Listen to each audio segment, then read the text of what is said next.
The one and only Amir Ali. Thank you everyone. Can you hear me?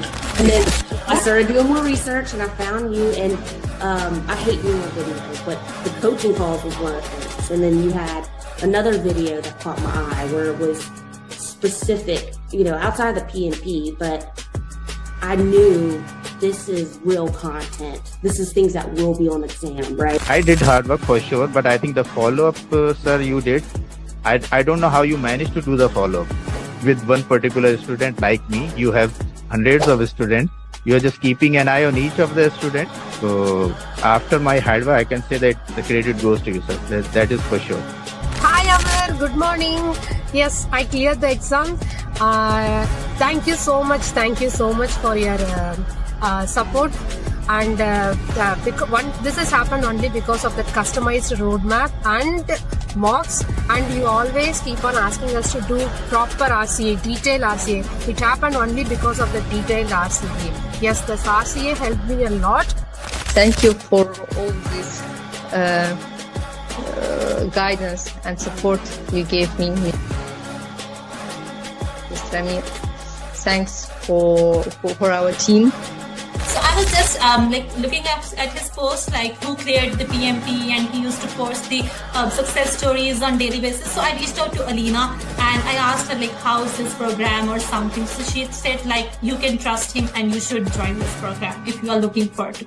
It was a very customized base feedback that I was getting from sir, from you. So yes, follow-up is very important, and thank you very much for that. It made me accountable. If you didn't ask me this often, I would have slacked off more. I would say your course was super important. I think this was the main part, once you understand the course, and then I think the mocks were super important. Your emphasis on mocks, you kept nagging us that, get this mock done, do RCA. All of this was super helpful because questions were they were similar. So yeah, mocks were, there are so many mocks that you have, and if you do all of them, I'm pretty sure anybody who goes, who does them can easily clear a PMP. Amir, first of all, thank you so much. I think without your guidance, it took me 1 year, one complete year. I was preparing for PMP through books and everything. So I was giving some mocks also available online, and I was not able to, have that confidence that I'll be able to clear. But I'm telling you, after attending the classes, especially after doing the mocks, doing the RCAs, I was feeling confident enough that yes, I can attempt it.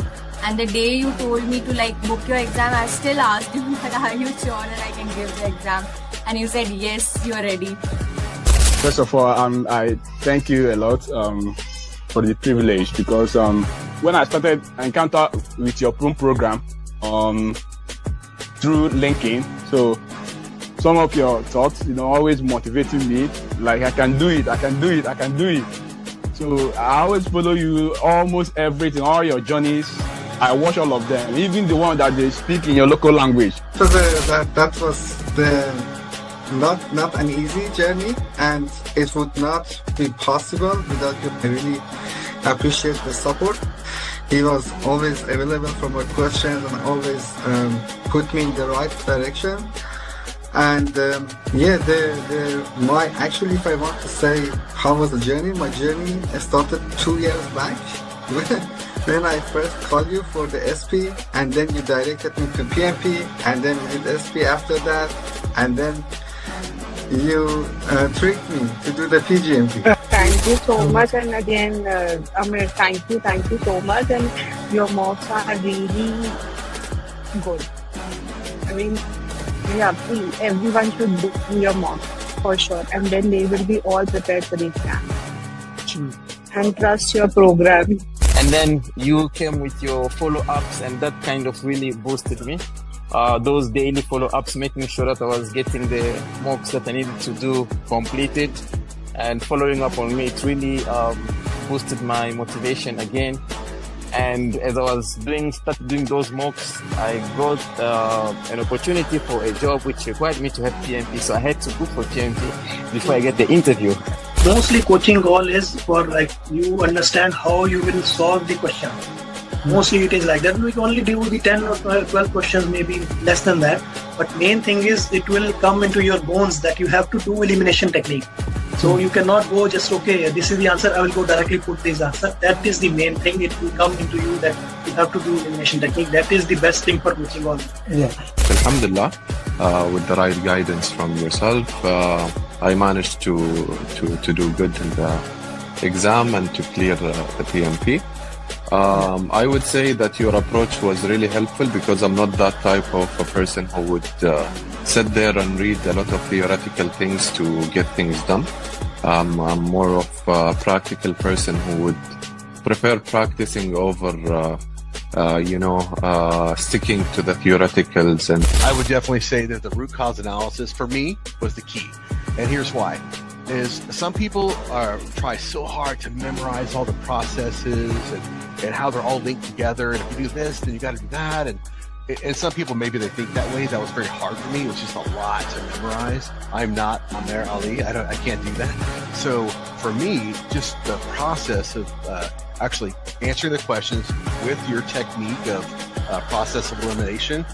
And then you're left with always like two answers. Which one do you do? And if you get it wrong, you have to go do the root cause analysis. So thank you, sir. Yeah, thank you very much for everything. Fantastic. I would not have done as well as I had done if I hadn't had the foundation that you gave me, for sure. Who here wants to be successful?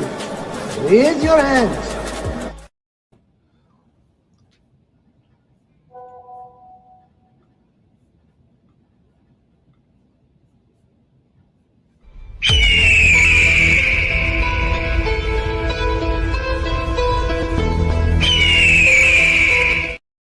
Okay, guys. So first of all, welcome everyone for joining PMP Marathon. Every single person, if you are my student, put it in your WhatsApp group to join the PMP Marathon. This session is going to be the best question answer session you have ever been into it, and that's my promise, straightforward to you. My goal here in this session is to give you as much as possible. I'm making this session public. I have made it. If you are watching on LinkedIn, just message me there, and on my number, I will send you the recorded link. I want to put few things straightforward. You will not get the recording of that. So you have to join this session till the end. You miss. Okay. There are certain reasons you will know as we move forward why you don't get the recording, but you are not gonna get the recording. Okay. So especially if you are not my student. So I'm not gonna get delayed into it. I'm gonna go straight forward into that. Okay, so I'm gonna give 1 more minute to all the student, Asfar Saab, everyone from batch 1 to whichever your batch is.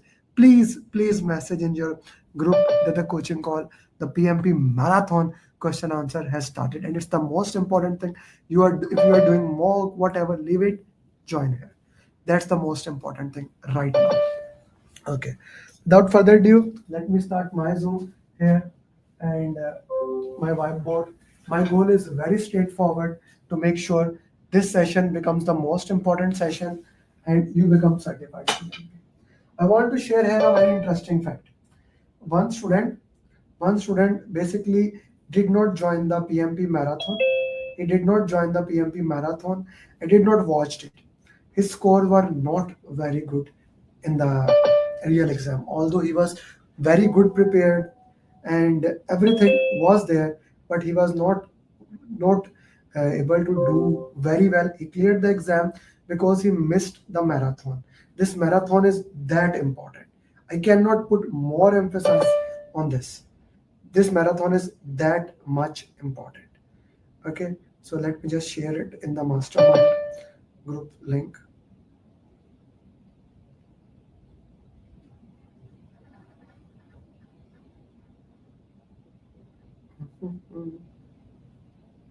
Please add. Ali, what are you waiting for? You are a co-host for a reason. You are waiting for me to add? Huh? Add the people. I have been adding them. So add it. Now this is a throughout the session thing. Okay. Mastermind. Here you go. Okay. Okay, what is the meeting ID? Meeting ID is, I'm not gonna say it because I want everyone who's not even for student to make sure they join it. Okay. Passcode. Make co-host.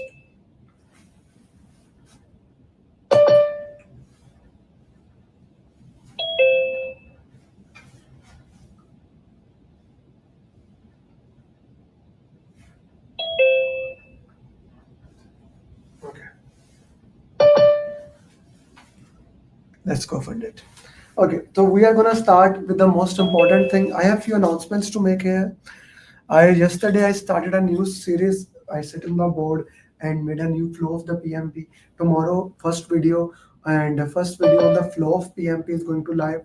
So if you are not subscribed to the YouTube channel, make sure you have subscribed to that.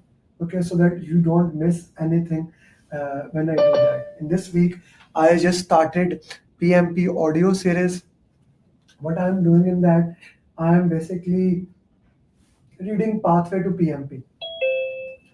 How many of you have watched at least one of that video in which I'm basically sharing that thing?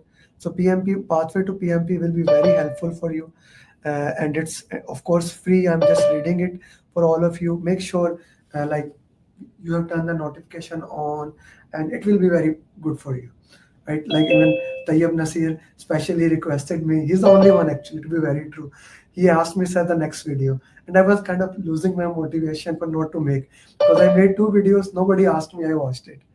Right? So now he asked, I'm gonna make the third one probably today, the stakeholder one. Okay, so this will be an audio thing. The purpose here is don't miss anything because I don't say it again and again for those things. Okay. Before I start solving the question answers, the most important thing is to know how to solve question answers, right? The most important thing is to know how to solve question answers. To solve the question answers, I recommend using 7-step formula for solving question answers. And this formula will be useful for you as we solve these question answers. Put in the chat box what is the 7-step formula. I will explain for those people who don't know that, but I will do that. If you are my student, even if you are not my student, whoever you are, since it's open to public, you see my number scrolling down, message me on my number or message on LinkedIn if you are watching, but message on my number. I will send you the link to join this session. This session is absolute free. I would recommend you come to the Zoom session instead of watching there because you will be seeing people and other things. So in Zoom session, you will have more interactive, entirely free. Kuldeep, you are already in my session. You don't need to do that. You are already in the session. Okay. By the way, for those who don't have my number, this is my number. 848-338-0545. Okay. G, I recommend using the 7-step formula. Okay. I recommend using the 7-step formula for solving question answers. What does 7-step formula says and how it works into that? This is my 7-step formula. For everyone who is joining this session, at the end of the session, if you stay till the end, you have my number, you have my email, ask me that I joined the session till end, I will send you this e-copy of 7-step formula. I love to give those people who are motivated, so I will give you this booklet free of cost. Okay, so 7-step formula, and of course, if you are my student, you will get it anyway. What is the step number 1? This is the most important step. This is the most important step, and this is against the conventional wisdom. Step number 1 is slow down. Now, in the exam, you have already, the time is running, you are confused what to do, what not to do. So you do not want to slow down. That's the conventional wisdom, but that's exactly what you need to do. You need to slow down. If you slow down, you will be able to understand things in a better way. If you slow down, you will be able to answer question in the most effective way. Okay? You will be able to answer in the most cost-effective way, not cost-effective, the most effective way. Slow down. Asfar Saab, Tayyab, Manishka, slow down. Take your time. At the end of the session, I will again revise as the last part how to manage time. So you do not need to worry about it. But you need to do one thing. Slow down. Okay. Step number 2. Identify keywords. Every single question will have at least one or multiple keywords. Okay, these keywords will help you to strike on the target. These keywords will help you to reach your destination, which is getting the right answer. You see, every week, every month, let's say every month, I get more than 100 people every single month, they failed in the exam. When I ask them what happened, they will say, okay, I knew, Amir, what to do, what not to do, but I was confused in two options, what to do into that. This is the entire PMP. Entire PMP is all about two options. That is why step number 3 is for you. Elimination technique.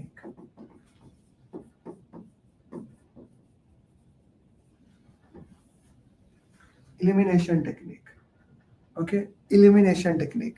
From the 7-step formula, right now I am sharing these 3 steps. If you follow these 3 steps, if you follow these things, you will be able to solve question in a very high level way, in a very direct way, in a very accurate way. Okay, if you are able to solve these questions, these 3 steps, even from 7-step formula, I'm going to give you these 3 steps.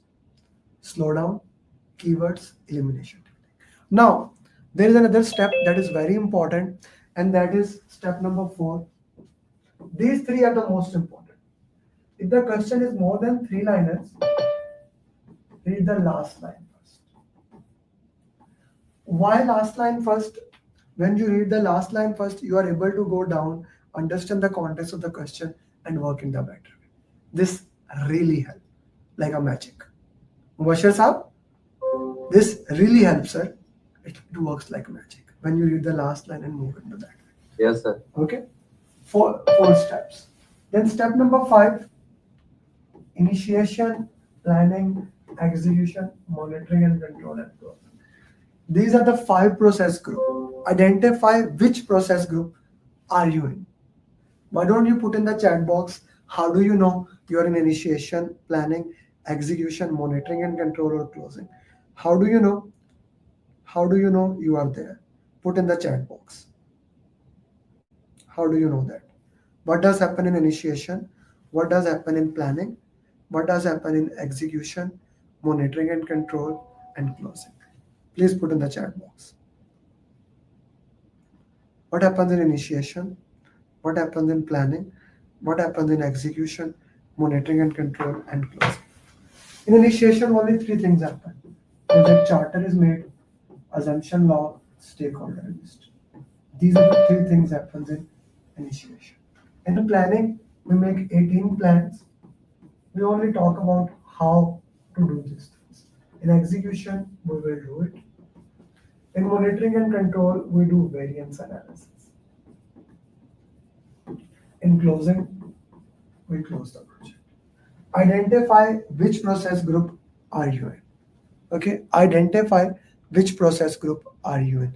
Very important. By the way, the video that I'm gonna make it public tomorrow, it's about this entire. How do you know when you're initiation, planning, execution? A very detailed video, 15 minutes, will help you a lot. So make sure you don't miss that video. Okay, make sure you don't miss that video. Tomorrow, I will make it public. Okay, step number 6. Now, this step is important, especially if you can identify a role. Which role are you in? Are you a product owner, Scrum Master? What are you? 99% of the time, you will be a project manager or a Scrum Master, right? If it's agile. But knowing which role it is, it will help you a lot. It's important thing. Okay, very critical thing. The last step, 7th step, is life cycle. Which life cycle are you in? Agile or predictive? If you cannot guess, it's hybrid. Okay. If you cannot guess, it's hybrid. That's very simple. If you cannot guess, it's hybrid. Now you may ask, Amir, why I should know the 7th step? Let me put this in the context. Guys, If you're in an agile, how do you handle a change request? If you're in a predictive, how do you handle a change request? Put in the chat box. Put in the chat box.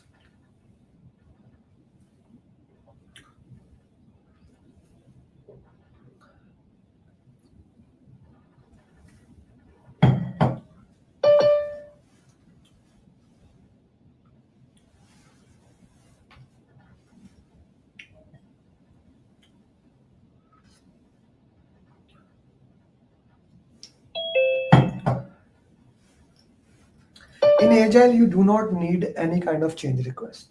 All the changes goes directly to the product owner. You put in the product backlog and we reprioritize the product backlog by high value, high risk. So no change is needed at all in Agile. That's a very interesting point to consider regarding Agile. Whereas in predictive, all changes go through change control board and they approve and deny the change. And all changes should be looked at scope, schedule, cost, quality, risk, etc., ways how that can work into it. So it's important to know. So 7-step formula, use it into that. One more time, those people will stay till the end. I'll send you 7-step formula booklet. This booklet you will get free of cost. And tomorrow video, just I will send you by email, and if you are my student, I'll give you the course. Okay, let's go with the session straightforward for which you came. Okay, so PMP Marathon. Does it look like me? I tried to make a Ghibli picture, so finally it gave, after some iteration, it gave me this thing, right? So yes, thank you. It does look like me.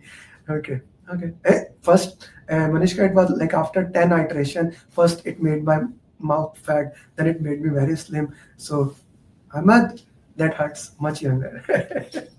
Okay, guys. So we are gonna use 7-step formula, and let's go for it. Straightforward question number 1 in front of your face. Okay. Question number 1.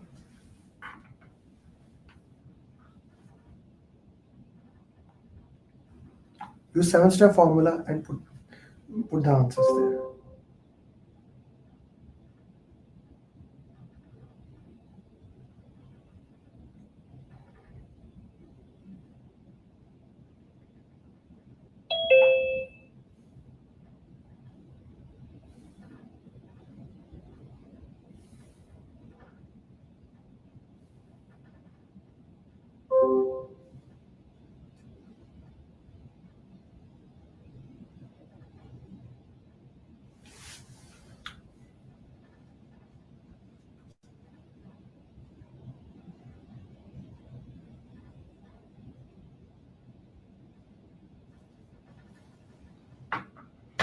Okay. Put your answers in the chat box, and when you answer, I need justification. Okay? I need justification into that.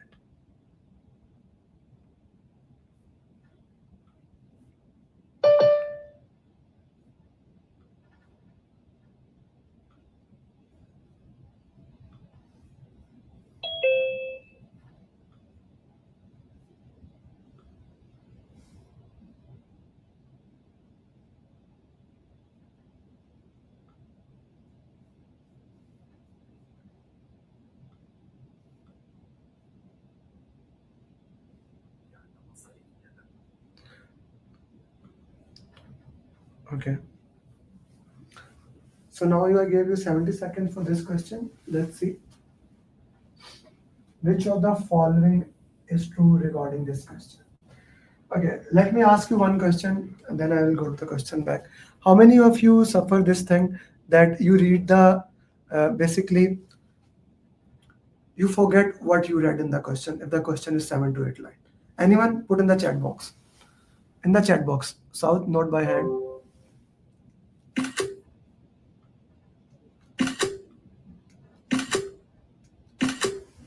Yes. Okay. And how many of you actually, when you are solving the question answer, let's say you're solving the question answer, the question comes, you don't use elimination technique. You immediately get to the first option into that. Okay. Now that's a method I'm going to share with you. you can use, you maybe don't use, that's your choice, but this is one of the method that was recommended by one of my student. He used it and he said that it really worked for him, right? It really worked for him, and he was able to solve many of the question in this method. Okay, was able to solve many of the question in this method using this thing. So what he did, it's a very simple method, and especially on the long question, it can be helpful for you. Read the last line first. Of course, that we have to do when the question is line. Now read the option first. Now read the option first. Okay. Instead of going to the questions, read the option first.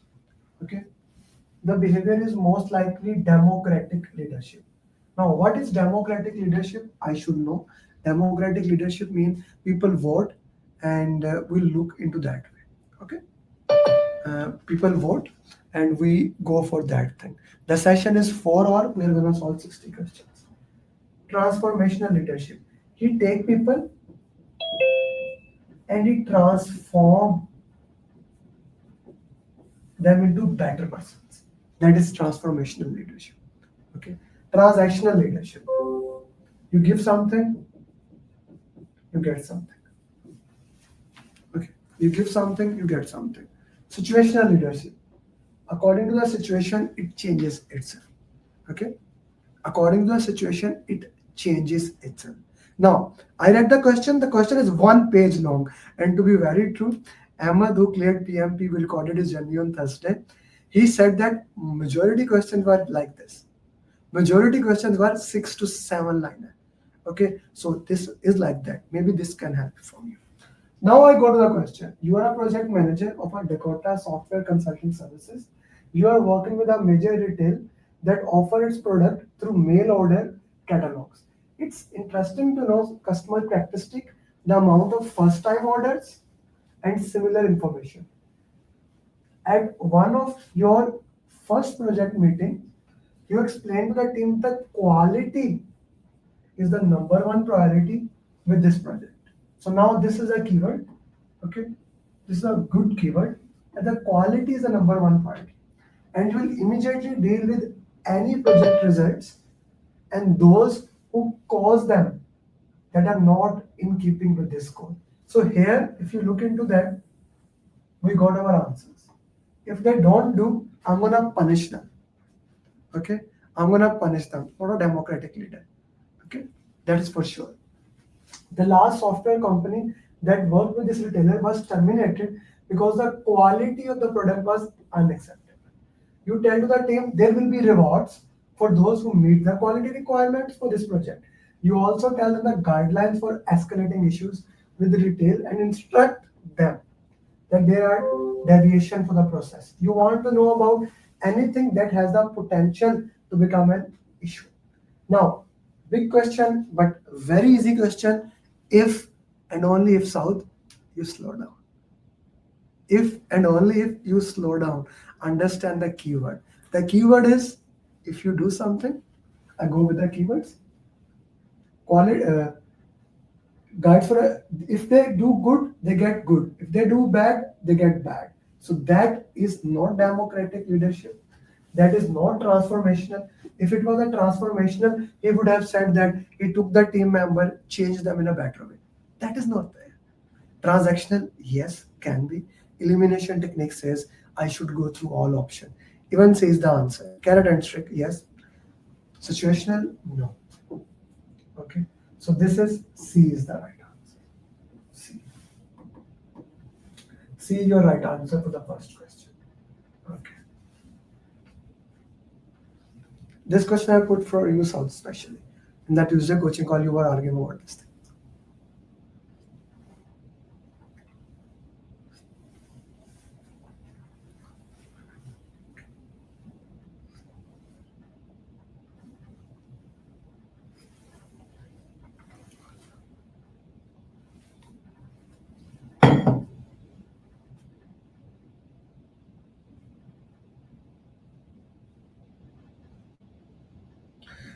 If you're watching on LinkedIn, Instagram, Facebook, and TikTok, wherever you are watching, you can message me and I can actually send you the link to join. This is a free session.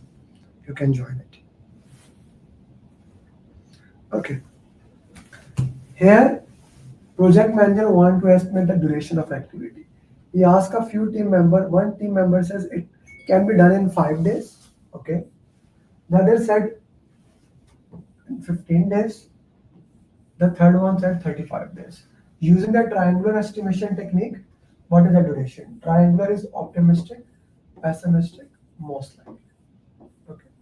Now, how do I know which is optimistic, pessimistic, most likely? In this case, it does not matter because we have to add and divide by average, but we should know. The minimum duration, this one is optimistic. Okay. This maximum duration is pessimistic. And this one, that is in middle, it is most likely. So whatever the answer comes, what is the answer, guys? So 18.8, 18.8, C is the answer. Now, interesting thing, if the question did not mention this, okay, this line is not there. Now what to do? Now I cannot use triangular distribution. If the question does not say which one to use, I will use beta distribution. Optimistic, 4 most likely, pessimistic, divided by 6. Can you please calculate the answer with this? Yes, part of beta distribution. And see if the answer is same.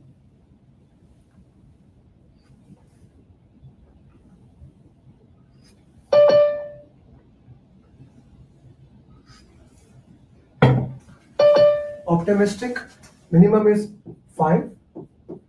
4 most likely is 15 plus 35 divided by 6. So 5, 15, 4 is at 30, 60. 60 plus 35 divided by 6. So 6, this become 40, 100 by 6. 3, 50. So if I divide 3, how much it becomes? 17, 3 ones are 3, 18, almost 18 point something. Same answer.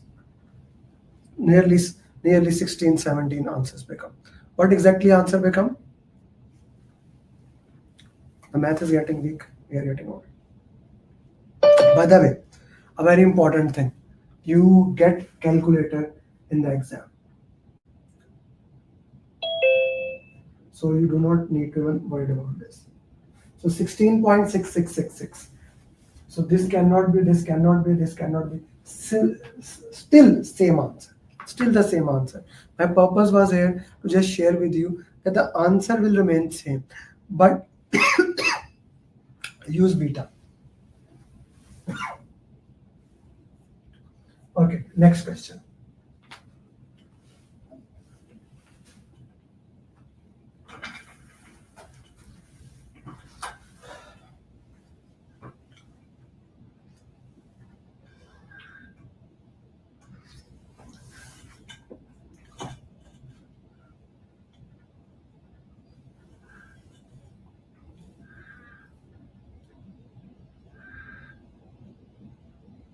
Okay, Arvind, that is possible, but use the beta one.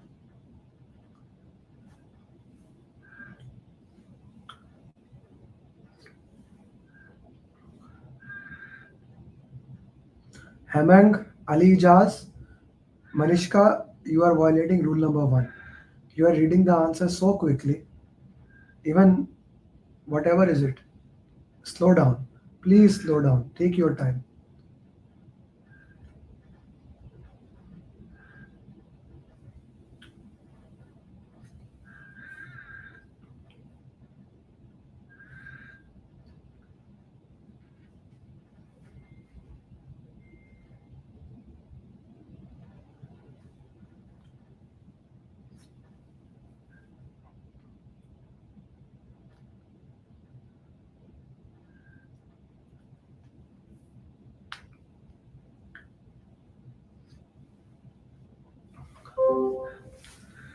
Okay. What can the project manager do to prevent this from happening while the project is progressing. A team working on a hybrid project is frustrated with the customer due to the constant changing of the project scope. Customer is changing scope. It's a hybrid project. You need to identify which life cycle is. It is mentioned hybrid. When the team completes a release, the customer will then ask for a work to be redone. This has led to major delays in the project schedule. What can the project manager do to prevent this thing? Inform the customer changes should not be made after the work is done. Can be, because in a hybrid we handle the changes in a predictive way. So not bad. Inform the sponsor, not right now. Have the team invite the customer to daily stand-up. Customer does not come in the daily stand-up. Daily stand-up is a progress sharing meeting. So if the customer come into the daily stand-up, what will they do? They will just understand the progress. So I don't think so. That's all they have at all. Take feedback from them. There is no feedback in the stand-up. It's a progress sharing meeting.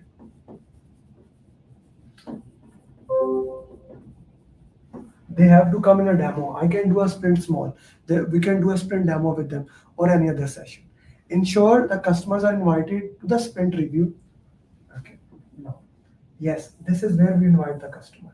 What is happening? We are doing a release here. Where is the release? Yeah. When you do a release, then they are causing a problem. Now, release normally happen at 1 quarter. Okay. Let's say release happen at 1 quarter. How many sprints you will have in that 1 quarter? At least 8. If the 2 week sprint is there, 1 month is 2 sprints, 2 months is equal to 4, like 8 sprints will be 6 to 8, whatever will be. If they come to the sprint review, can they give immediate feedback? Can we immediately improve into that? Right? Or we can even have a 1 week sprint. So that can help us into that. So that's why delta or D is the right answer.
What will the project manager use it to further decompose the work? A project manager has been assigned to an ongoing project in the planning phase.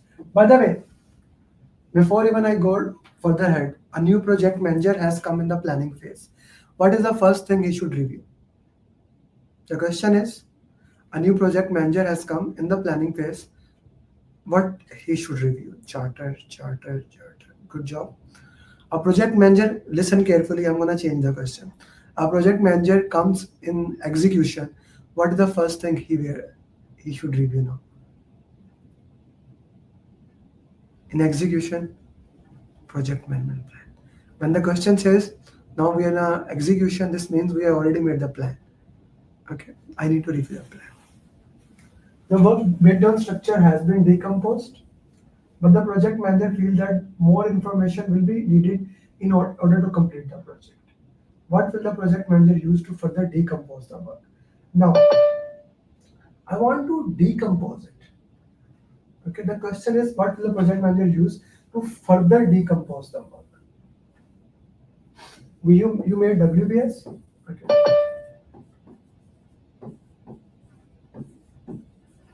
You already made WBS.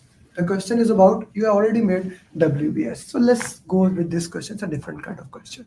It's a small, but it's a different kind of question. Vanita, are you with me? Vanita? Yes, sir. Answer. I think it could be now that we have already done the work breakdown structure and we want to further decompose the work, we would probably get to the requirements document. Why so? Why so? Because now we already are in the planning phase. My bad. So in the planning phase, that you have requirement documentation.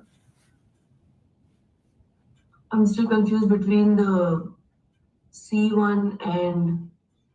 You should get the answer. I'm not very clear on what is the dictionary. Okay, that's okay. That's okay. Do you want to answer? Shall I go to someone else? Okay. My answer, I'm leaning on C. Okay. Ali Jaz? I think it's D. Scope statement? Yes. How the scope statement is going to help you? Basically, scope statement covers all the overall project scope, right? So that helps you. We get the scope of that with that. How you can, the question is how I am going to decompose the project. Yeah, I know for the decompose, but it is also mentioned that feels that more information will be needed in order to complete the project. Does so the scope statement have detailed information about those things? No. But the about WBS. Answer was WBS basically is an extension of the activities, right? It is the extension of that, which means it has more. Yeah. It already have more information than scope statement. Yes, I was a bit basically confused. That's between okay. These two, That's why it's a different kind of question. I stopped here. Okay, Manishka. Manishka. Yes. Go for it. What do you think? When I read this question, I thought of the 100% rule, where the scope we need to have the WBS as per the scope statement. So I chose D.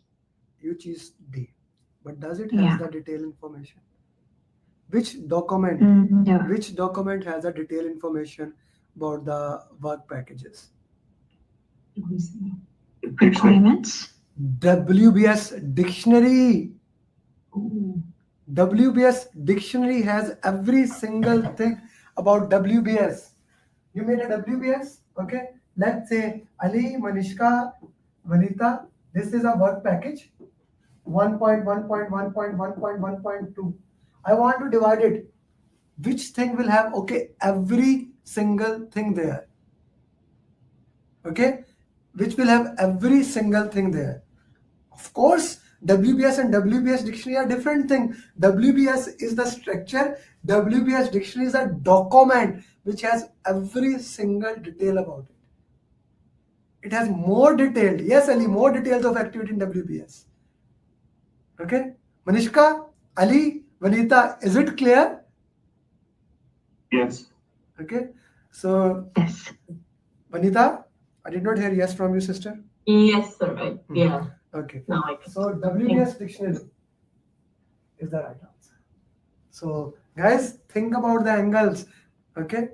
Is it also called code of account? No. There are, if we divide the WBS, okay, let me make Arvind for you. Let's say we use the case study of flying car. This is a flying car. Okay. This, let's say car itself, wings to fly, battery. These are the most high level. This is called control account. When we divide this further into parts, so chassis, tires, this becomes planning package. I further divide it into, let's say, smaller parts. The lowest part is called work package. These numbers I'm gonna use 1, 1.1, 1.2, 1.3, 1.1.1, 1.1.2, further divided into 1.1.2.1, 1.1.2.2, 1.1.2.3. These numbers are called code of account. Okay, these numbers are called code of account. Okay, this structure is called WBS. Now we have a document, a detailed document. Okay, that is called WBS dictionary. Let me use AI to show you exactly. Let's make the WBS dictionary for this. Work breakdown structure. Yes, Rida. Work breakdown structure. Okay. Do you want me that we use AI and just show you the structure one more time, or no? Put yes or no immediately. Otherwise, I will go back there. Yeah. Okay. So we did use AI in our class. I do recommend use AI as much as possible. Even if I showed you before the class, just before the class, using VO, I was making videos. You see. Oman engineers stand out in GCET with this 7-step. I was just before the class. I was using VO. KSA engineers, PMP for my thing. Okay, so use AI.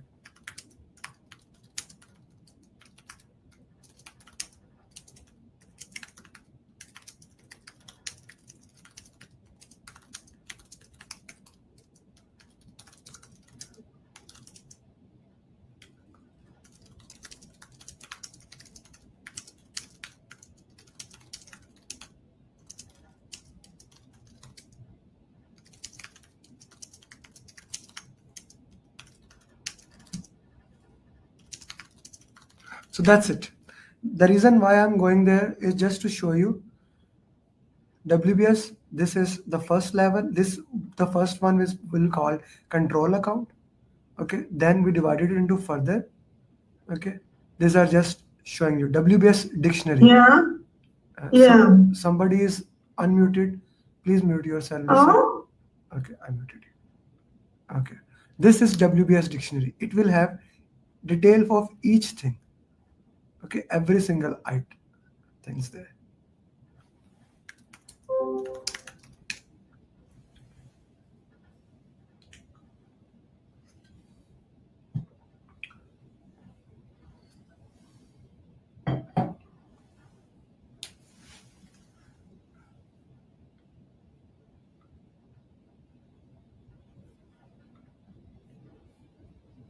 So just to give you an example, this is a WBS dictionary for you guys. The code of WBS, what does it has? Description, deliverable, budget, owner, things of those nature. Okay.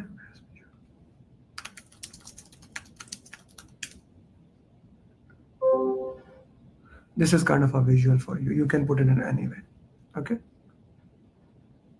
Of course, that's the purpose is here to confuse you guys as much as for the questions.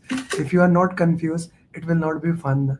So to confuse for the questions as much as I can, that is one of the purpose for the questions. Get confused here, but in the real exam, get better. That is the goal of this PMP marathon. Okay. I made this session 4 hours for you guys, but I am here for an entire day as much as you need me.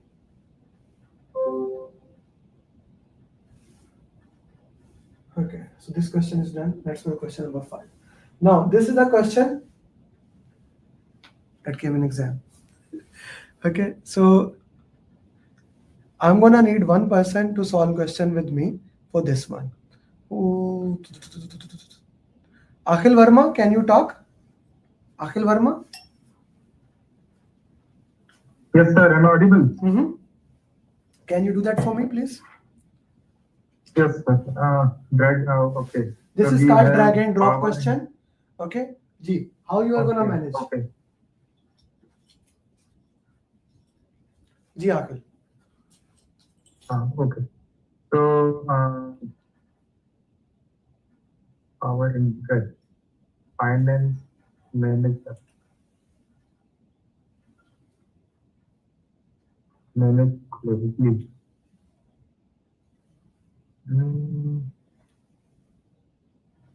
So we need to map the boxes, the blue boxes with the yellow one. Yes. Okay, okay. Okay. Okay. So, panel manager, high power and low interest. So we will keep him satisfied. Intern is low power, low interest. So, keep informed. Marketing manager is okay. So manage closely. Okay. So sir, finance manager is high power, low interest. So High, it will very well be- done. This is high power and low interest. Okay. So with the high power, low interest, what do we do?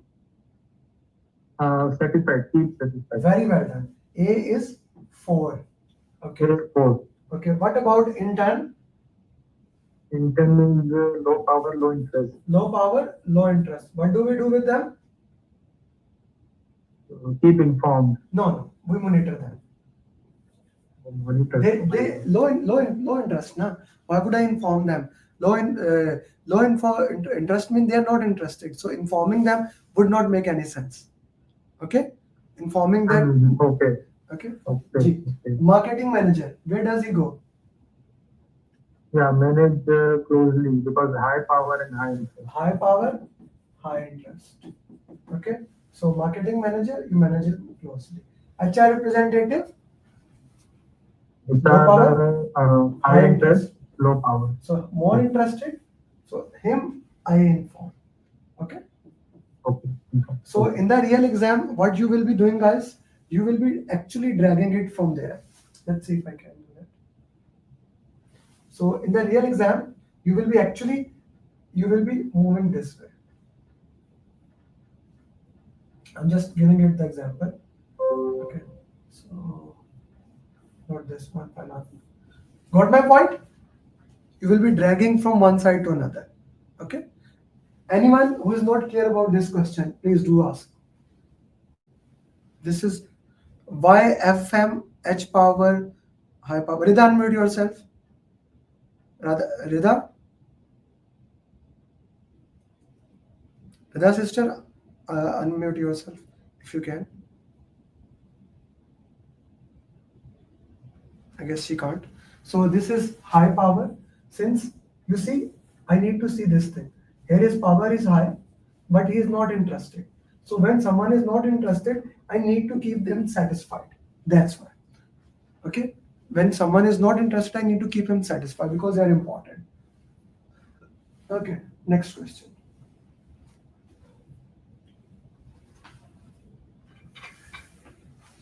I put my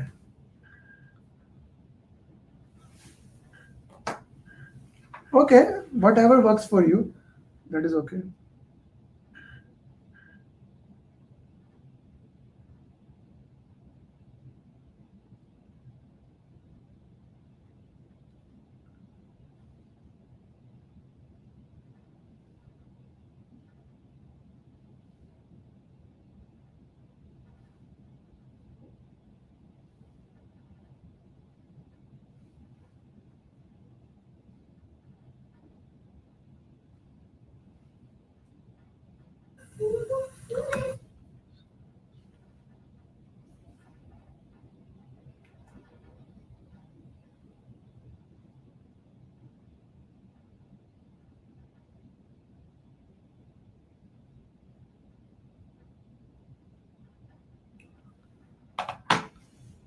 Okay, Akhil Verma say B, C. Okay, let's go to the question. Which estimating technique should the project manager use to obtain an accurate estimate? Accurate estimation. Okay, a company is creating a new product technology. The project manager has verified that work package has been well defined. Okay, so the question really here is that which estimation is the most accurate? Okay, I'll also make a video for you guys here. So the question here is asking which estimation is the most accurate estimation of all. So we have analogous. Analogous is a high level estimation. I called it top down. You are looking from the hill. So that is the least accurate. Then parametric. there is a statistical relationship. It is at least a little bit more accurate than analogous. Then comes 3-point estimation. Still, we are having 3-point. It's better than analogous and parametric, but still it's not. Whereas bottom-up estimation, you have the entire work packages, you move from bottom to up. That's the most accurate estimation. So many people get confused. Nobody get confused here. Okay, they get confused between B and C. So remember, you can only use bottom-up estimation when you exactly know how much time it will take, how much effort it is gonna take. So bottom-up estimation is the most accurate estimation from all these things. Okay, bottom-up is the right answer.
Question number 7A. Okay, so a key stakeholder is giving the team hard time and is always arguing with the team members. The stakeholder feels like no one understands him and knows how to communicate. The issue is not resolved immediately. It could lead to termination of the project. So big problem, guys, big problem. The project can be terminated. Okay, so that's the big problem here. The project manager, what's the project manager do in this thing? Train the team members on emotion. Yeah, can be. Mubashir sir, can be not a bad option. I wouldn't say it's bad option. Inform them not to communicate with the stakeholder going forward. Never. That is the option I can eliminate easily. Have the stakeholder communicate with them through email only. Okay. Train the team to communicate with the stakeholder as the project completion.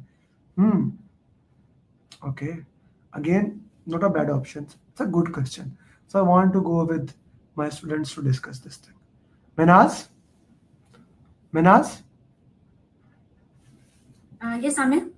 Of course, answer the question, sister. And justify. First of all, like, team should not talk to the stakeholder directly. Why? This is because stakeholders should be handled by the project manager. Not necessary. Why? How can you say that? It's his job, but it does not mean them that they should not do that. Nowhere in the question said that he's the kind of a stakeholder that should not be dealt by anyone else. Okay, so if a team needs to handle the stakeholders, then definitely they need some training to how to handle the stakeholder. So option A. Option A. Okay. Let me go with other people also give other options. Okay. Okay, A and C. You cannot select two options unless the question gets. Guys, please turn the videos on because I like to give the options to those people who have turned the videos on. If I can see you guys. Chandrakant, can you talk, brother? Everyone, please turn your videos on kindly. Yes, sir. Chandrakant, what do you think here? The question says like the stakeholder feels like no one understands him and knows how to communicate. The issue is not resolved immediately. It could lead to the termination of the project. So what should the project manager do in regards to the team? So option A, train the team on emotional intelligence is a good choice, but inform them not to communicate with the stakeholder going forward can be eliminated as it's not even possible. have the stakeholder communicate with them through email only is also not a good option, since it can have a lot of barricades, or like it may not clearly convey the messages or information. Inform the team to try to communicate with the stakeholder as the project completion. That can also not be done. So I guess A is the best possible option of this, sir. A is the best possible. Yes, you are right. And the reason being exactly what both students said, that here the problem is that no other option gives us the solution, a tangible solution how to work with the stakeholder. So A is the right answer. Next question.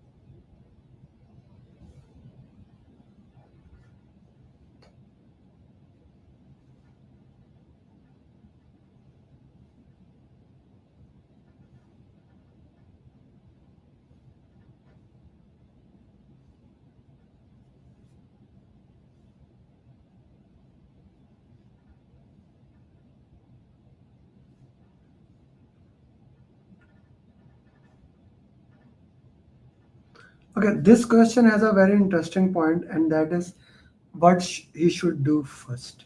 So whenever the question says what he or she did first, I need to look at the question, because now the dynamics of the question has been changed.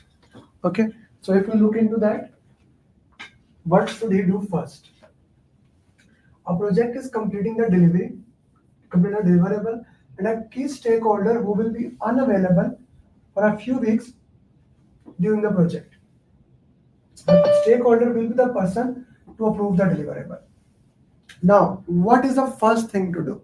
Here, it can be other things to do also, but I need to see what the first thing to do. Finish the project, I have another stakeholder, like the question says, he's the one to do that. Request a replacement during the stakeholder absence, can be. Set up a meeting with sponsor to evaluate the situation, can be. But the most important thing, whenever the problem happen, the first thing, the question says first. Whenever the problem happen, the first thing is go to damn issue log. Okay, I'm gonna take you back to the most important document, and I hope all of you have that. If you are my students and you do not have, please get it from me. If you are not my student, you can purchase it from Amazon, or you can buy it from my website. This is a must to have a document. That is PMP booklet. This small, like this thing is a must to have for you. It's like with a cup of coffee. I cannot make it less price than that. Please read this. Steps to handle the issue log. Everyone, please read this. He will not be, but the first thing, so Alisa, the problem happen, you close your eyes, you put it in the chat, you put it in the issue log, then you do the next thing. Then you identify, then you escalate to the sponsor, then you do other things. I like what Taimur put in the answer.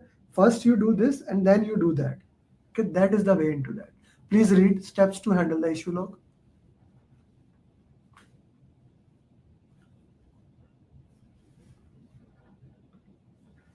Something unexpected happened, put in the issue log. Do all the steps, update the lesson. So this is a must to know. This question will come, like something like that must come in your exam. So if something like that comes in the exam, you must know how to handle such questions. This should not be done again. So stay straightforward, issue log should be updated. Can I ask a question? It's Rita. Yes. So for the past one, let's say you log the issue in the issue log and you talk to a sponsor and we're able to identify someone else. Is that still considered as an issue? Would you just go back and update the issue log at that point? Okay. So even somebody has done that. the first thing is always when the question says the first thing and you get that problem is there. Okay, let me put that into in a context. A problem has happened. As a project manager, I should always document it. The first thing, I don't immediately take action. I need to document it to make sure my time, my energy, whatever the actions I'm doing it is following the proper way. So that is to first document that and then move into the way. Okay, whatever the question says, first you document it. Once you have documented it, then you go to the next thing. The question can also be something like that. A risk has been identified that a stakeholder can go. Like the question can be oriented in that way. If that happens, in that pertinent case, you will put in the risk register. Okay, but now the problem has happened, you put in the issue log. Clear, sister? Yeah, thank you. Sure.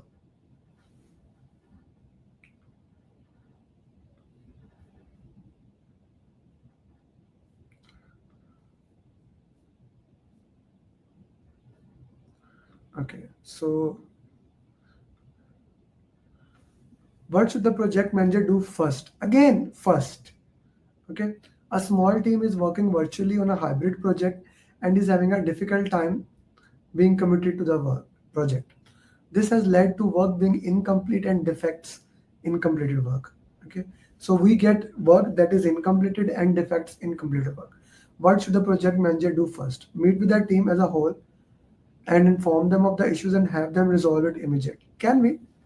Okay, so speak with each team member individually. This is not a like we can immediately do into that. C is out of the way.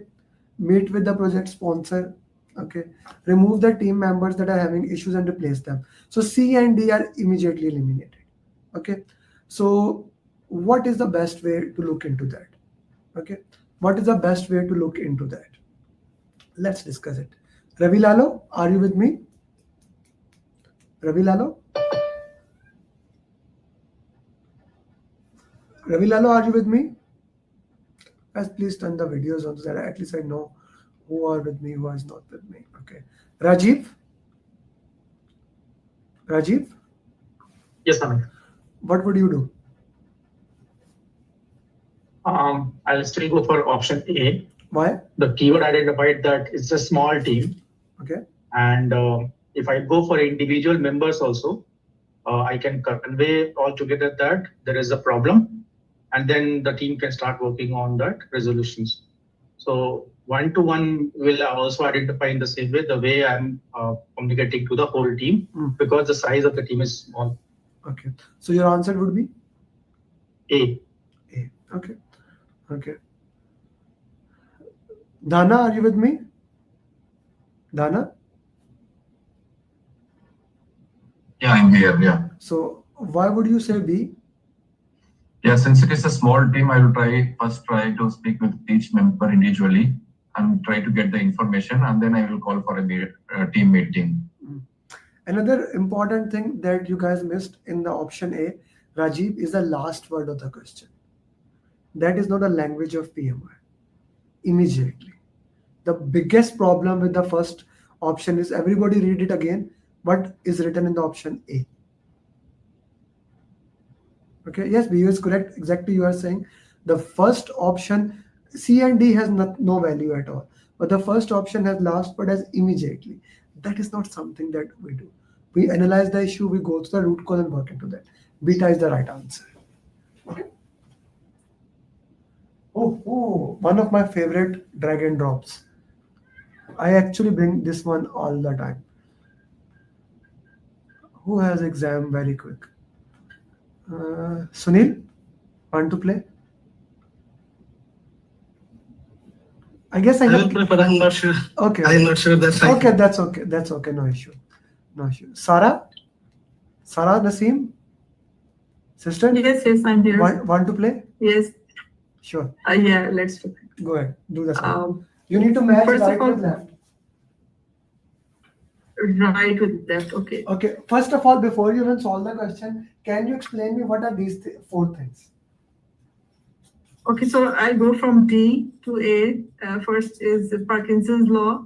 It means that work expands to time allocated to it as per time allocated.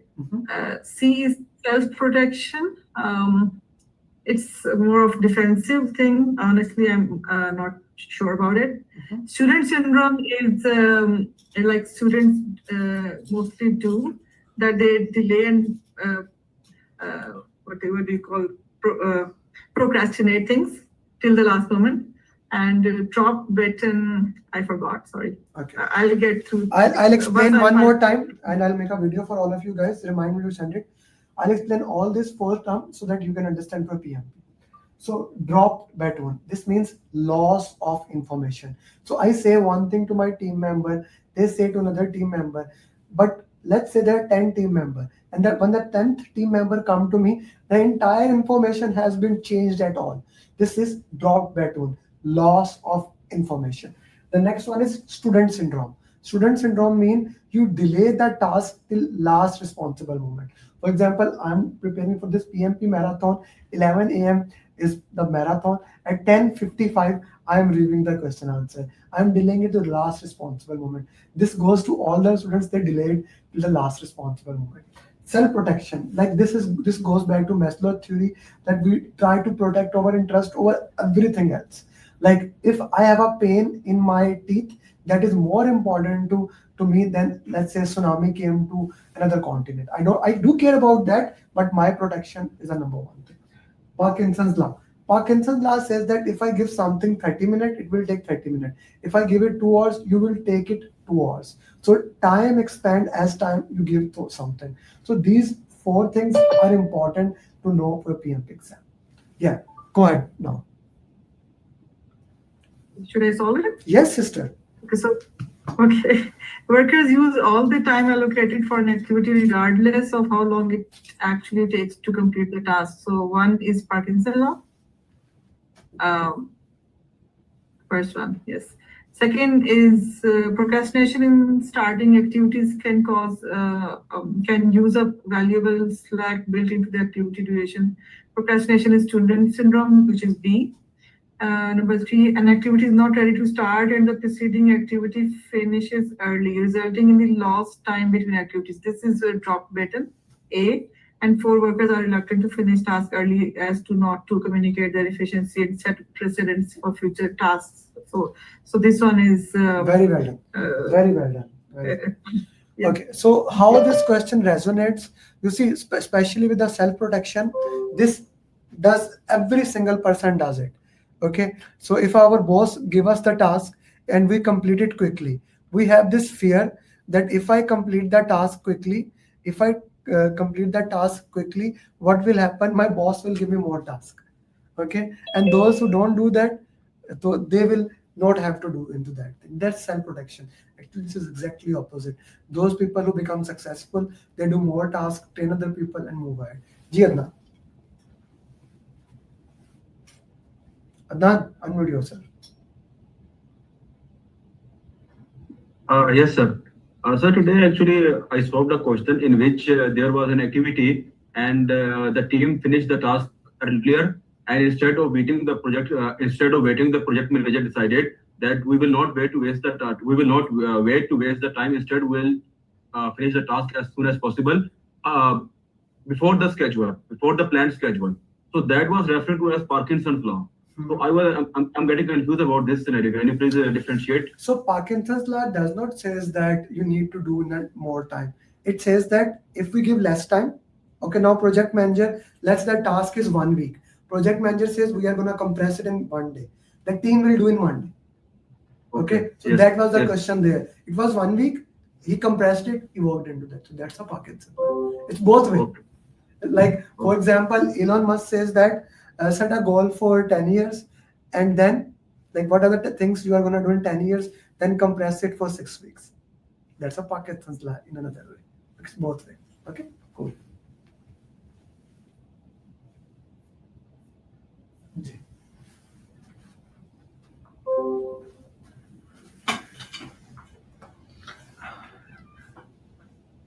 This practice is valid everywhere. Agile, predictive, whatever you want to say.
Okay.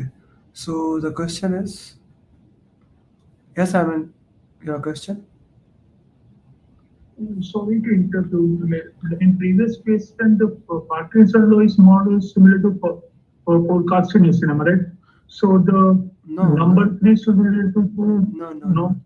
Parkinson's law, procrastinating is student syndrome. Student syndrome there says that the student keep on delaying. That is procrastination. Whereas Parkinson's law says that time expand or contract as we worked into that. So I give you an example of Elon Musk thing. Like for example, now your exam is let's say on 10th of October. You are working into that way. If I say that, okay, let's do the exam on 10th of September, you will start studying day and night. Okay, you will expand or contract into that. That is Parkinson's law. Okay. Acha, what should the project manager do in this situation? A Scrum team is having a difficulty time staying on. A Scrum team is having a difficult time staying on schedule. The PMO is concerned that the delay can cause the project to lose value. Okay.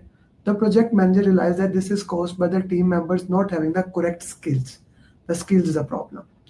Okay, what's the project manager do in this situation? So problem is that we just identified training need assessment. The problem is that there is a training need, I need to provide that. Meet with the team and inform them of the deadlines they have to meet. That does not solve our problem. Increase the project schedule. I cannot increase the project schedule in any circumstances. Find the correct training on the team members. Yes. PMO, this is not normal project. So C is the only option where I provide the training and I need to provide that training.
The Agile project team has complained that the product owner has prioritized the product backlog with everything as being critical. That's bad. Not everything is important. This goes against the priority. The team is not sure what to work on next. What should the project manager do in this situation? By the way, how do we prioritize? How does the product owner prioritize? What is the way we use? What are the techniques we use to prioritize?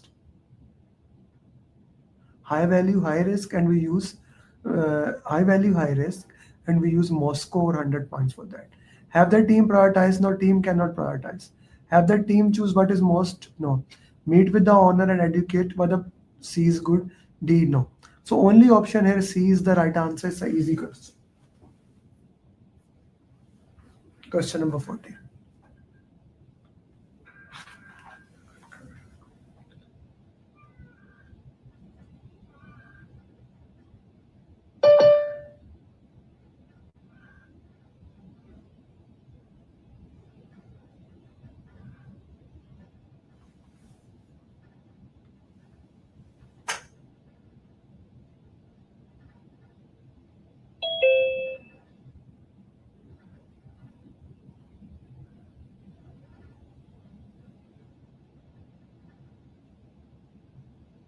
Slow down. Please take your time to solve the question. I'm going to request you again. Rule number 1 is slow down.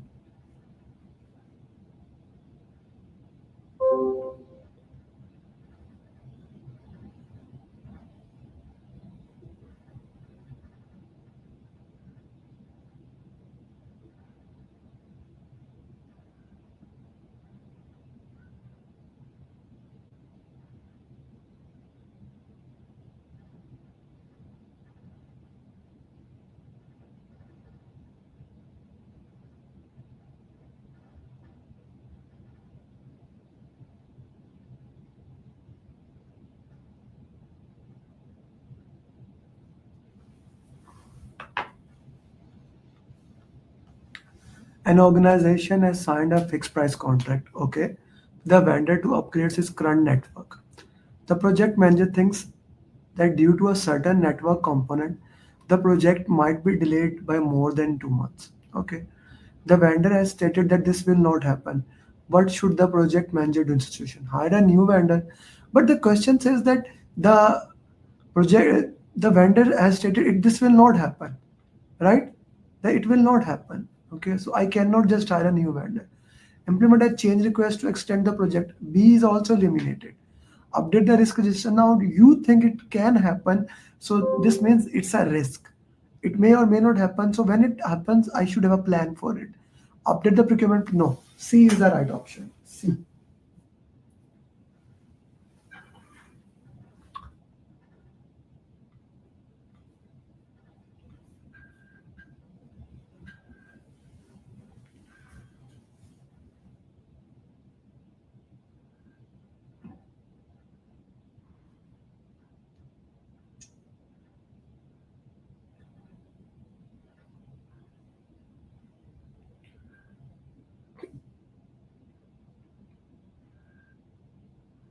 I still see many people are watching on LinkedIn and YouTube. You can message me that I'll send you the link to join at Zoom. It will be more fun. You will be able to learn in a better way.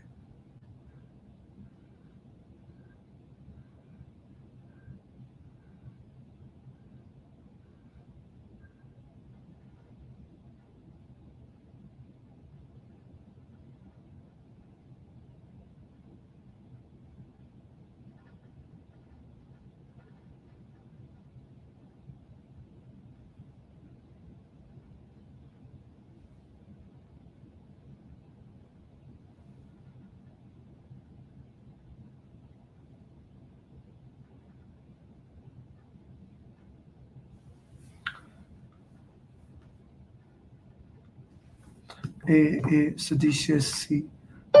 Juliet Petty says B. A project manager is working with a customer who submitted over 100 new scope changes. The project manager feels that this is unnecessary type of software being made. What's the project manager do? Analyze the scope management plan. Organize the meeting with the team to set expectation. Okay. Hold a meeting with the customer. Okay. Okay. I want to talk to you, Junaid. Junaid, can you unmute yourself, please? Junaid, sir? Yeah. Junaid, why did you said B, beta? Now it says that the customer submitted 10 scope changes. Okay. I take it as a hybrid project. The scope is variable. Okay. It can evolve. So scope management plan is not there. No. And First of all, how do you know the scope management plan is not there? because if it is hybrid, the scope is evolving, and the customer can change the scope. But nowhere. If it was agile, okay, let's say if it was agile, then this would not be a problem at all. No? This would not be a discussion here. Right. Okay. This would not be a discussion at all. Then he would have no problem at all. That is the first thing. Okay. Secondly, what the team has to do with the scope changes. It is between even if it is agile, it's between product owner, customer, and among them. What it has to do with the team. So the way I saw it is that the changes are coming, and there is a frustration. So team has to have expectations of more. It has to have expectations, but how setting the expectation with the team will resolve this problem of scope creep. It is scope creep. This is a kind of a scope creep. Na? We keep on changing the scope. How having a meeting with the team will help us? Not at all. It's not going to help us. If it is scope creep, then it's it is scope creep. Na? He's saying that it is not needed. Okay. Even if it is needed, not needed, still team has nothing to do here. Team cannot do about the changes in agile or predictive. They are the people who have to implement into it. Make sense? Okay, so B is the first option, B and D. First I will eliminate B, then I am eliminated D. Okay, now I'm going with the A and C option. Holding a meeting with the customer to request the number of change requests reduced. Like, okay, that is okay, I can ask him, but if the customer is asking for the change request, I need to see my scope management plan, how the changes should be monitored, controlled, handled. Everyone here having a meeting, like if the option was have a meeting with the customer and understand their reason for the changes. Okay, see the option, how the option is oriented. If the option was have a meeting with the stakeholder or with the customer to understand the reason behind the changes, I would go for C. But that is not the option. The straightforward is saying reduce the changes. What, that is not a tangible thing. That's not a tangible thing here. Okay, it does not make any sense in the project management. Just ask reduce. Which change to reduce? First one or the 10th one? Understand the reason behind the change. Why the customer is asking for the change. And how we are going to change that. A would be the option that would be true for it. A is the right answer. I hope that makes sense to you. Yes, thank you. Sure. Okay, I want somebody to work with me to solve this question. Anyone who has turned the videos on?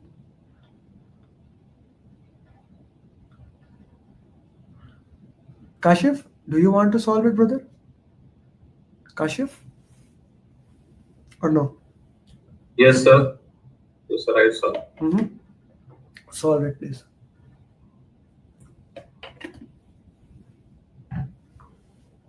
Read the question loud and please solve it, Kashif. Yes. A project manager is worried that a key stakeholder is not participating in the project and has concluded that final product is not as good as it could have been. If the stakeholders had been more involved and track the scenario on the left, the correct response should be on the right.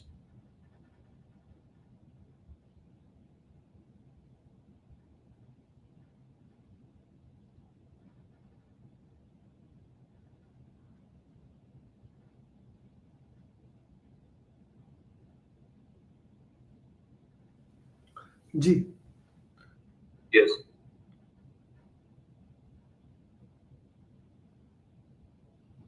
Option A, check for options to exclude the stakeholders. Option B, analyze if someone else could contribute. Option C, discuss with the stakeholders and clarify in. Option D, report the observations and move ahead. Option E, address the issue with the stakeholders superior.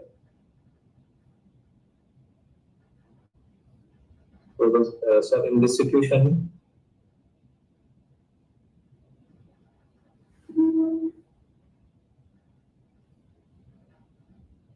What we have to do in this question? First, tell me that. so we can transfer the, mitigate the risk. What is the question here? What is the purpose of this question?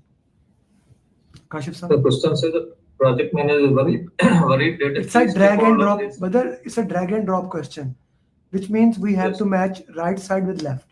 That's it. Okay, so match right side with left. How you are going to manage?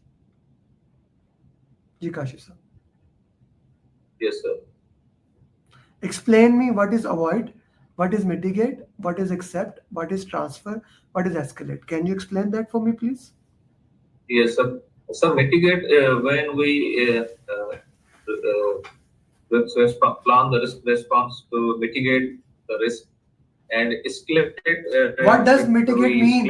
What does mitigate mean? You said the mitigation is when we plan to mitigate the risk. What does what does decompose the risk?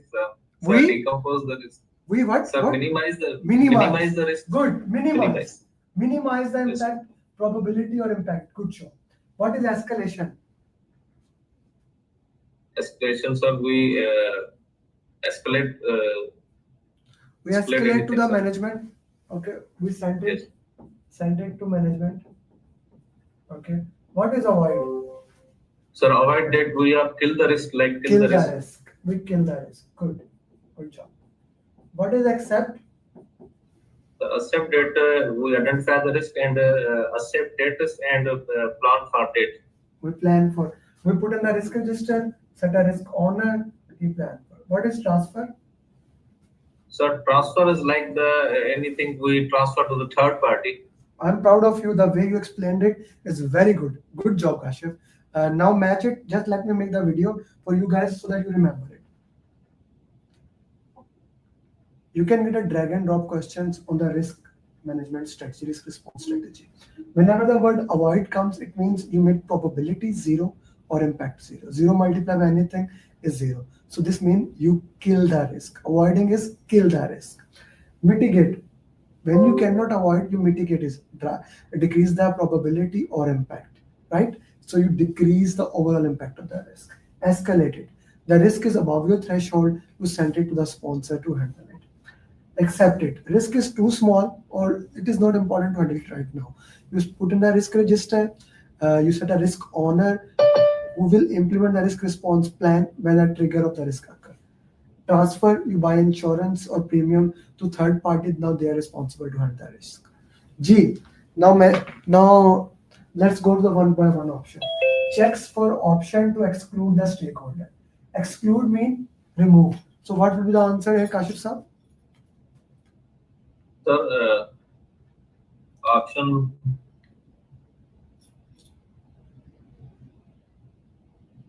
D, sir. No.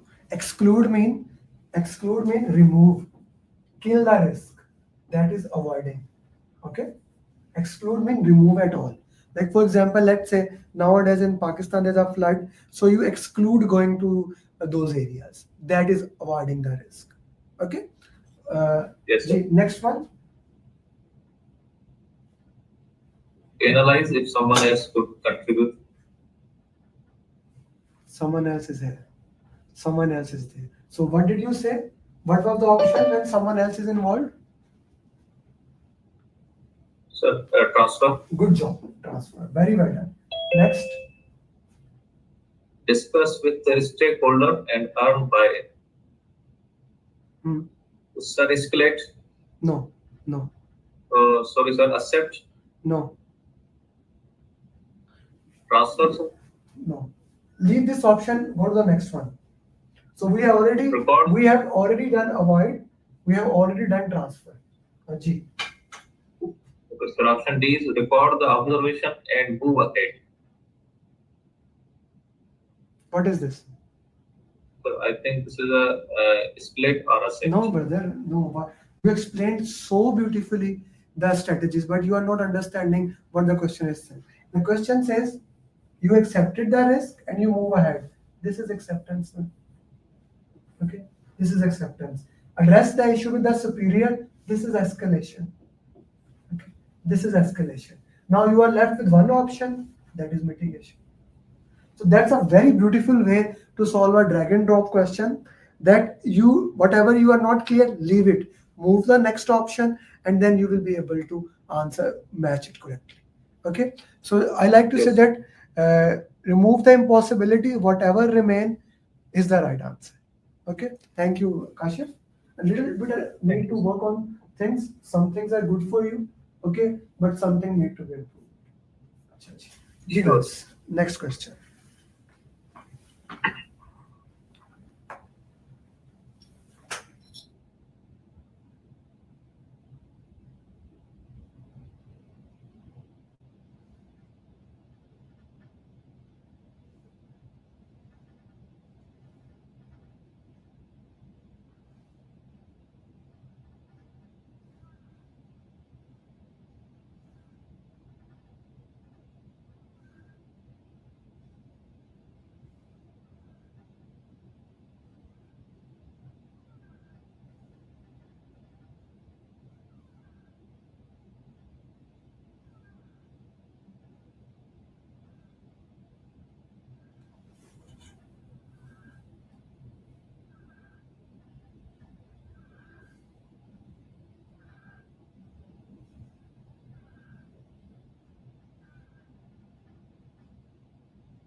A project manager is working on a large project for global corporation.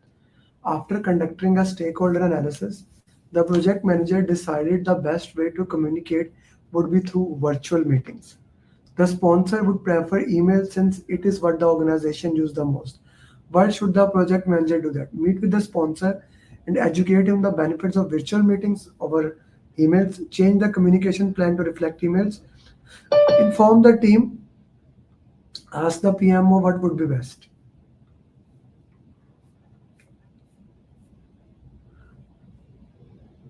Tariq sir, can we talk?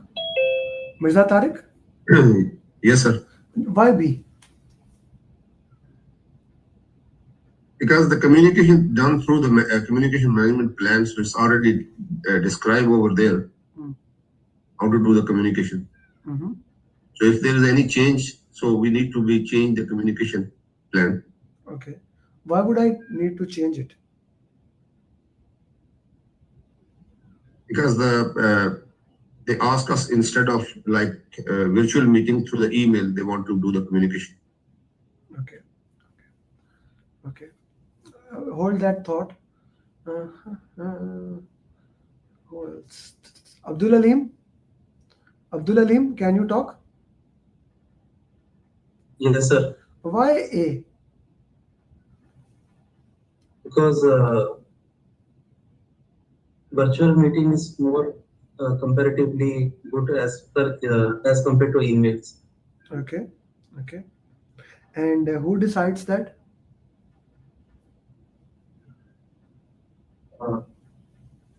Sponsor will be decided, but as a project manager, we can educate to sponsor that. I understand. Can you explain me what is a communication management plan? Communication management plan will record all the types of communication. I always like to say the entire communication plan with one keyword. What is that keyword? One-to-one. 4 hours of communication. 4 hours. What is that 4 hours of communication? Right information at right time to right people to have right impact. Who needs the information? What the information is needed? Why the information is needed? So my question to you is that sponsor is asking that I need email. Okay. Yes. Why would you do virtual meetings with him? He does not want. You need to customize. He's sponsor. It's not some other stakeholders. He's the most important stakeholders. Okay. Yes. Okay. You see, a project manager, etc., etc. The project manager decides. He's deciding. The sponsor would prefer email since it is what the organization wants. Give them the email. Give them the email. Okay. This is an important thing to understand. Okay. Give email for sponsor.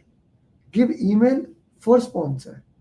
Okay. Anyone else, I can do whatever I like. Okay. He's a very important stakeholder. I need to reflect that thing. Does that make sense to you? Yeah. Because in option A, you are basically putting that into his throat, do it this way. Okay?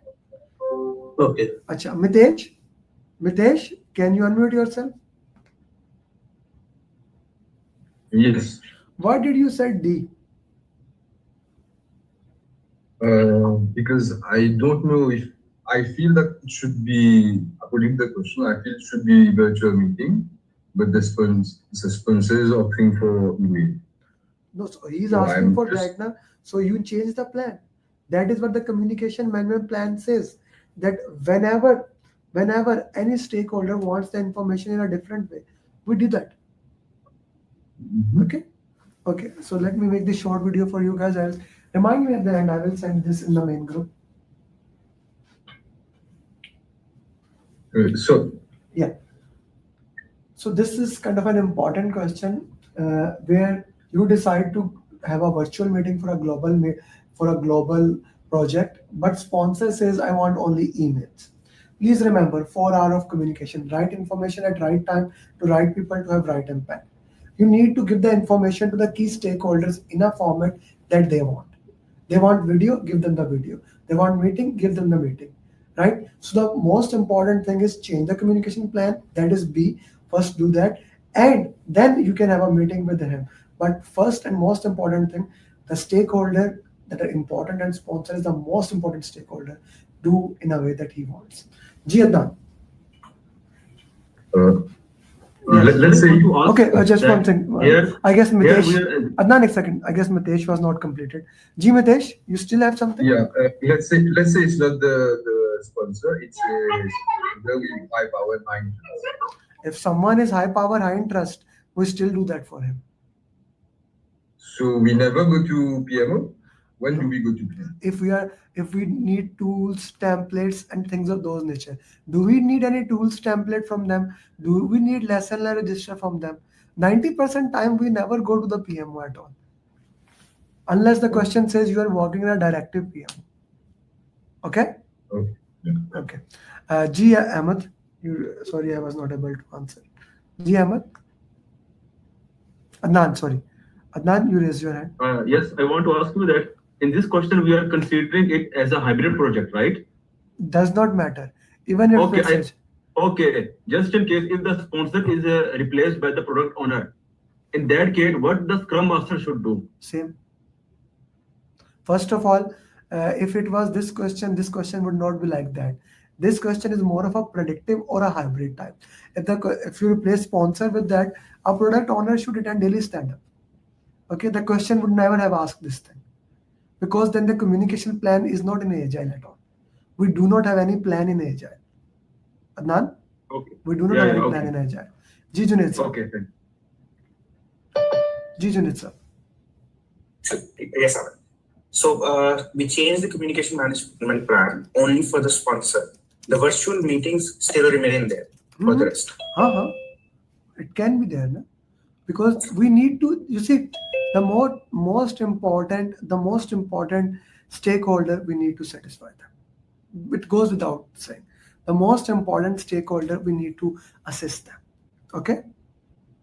Okay. Now the question says, project manager decided that the best way to communicate would be through virtual meetings, but the sponsors prefers emails.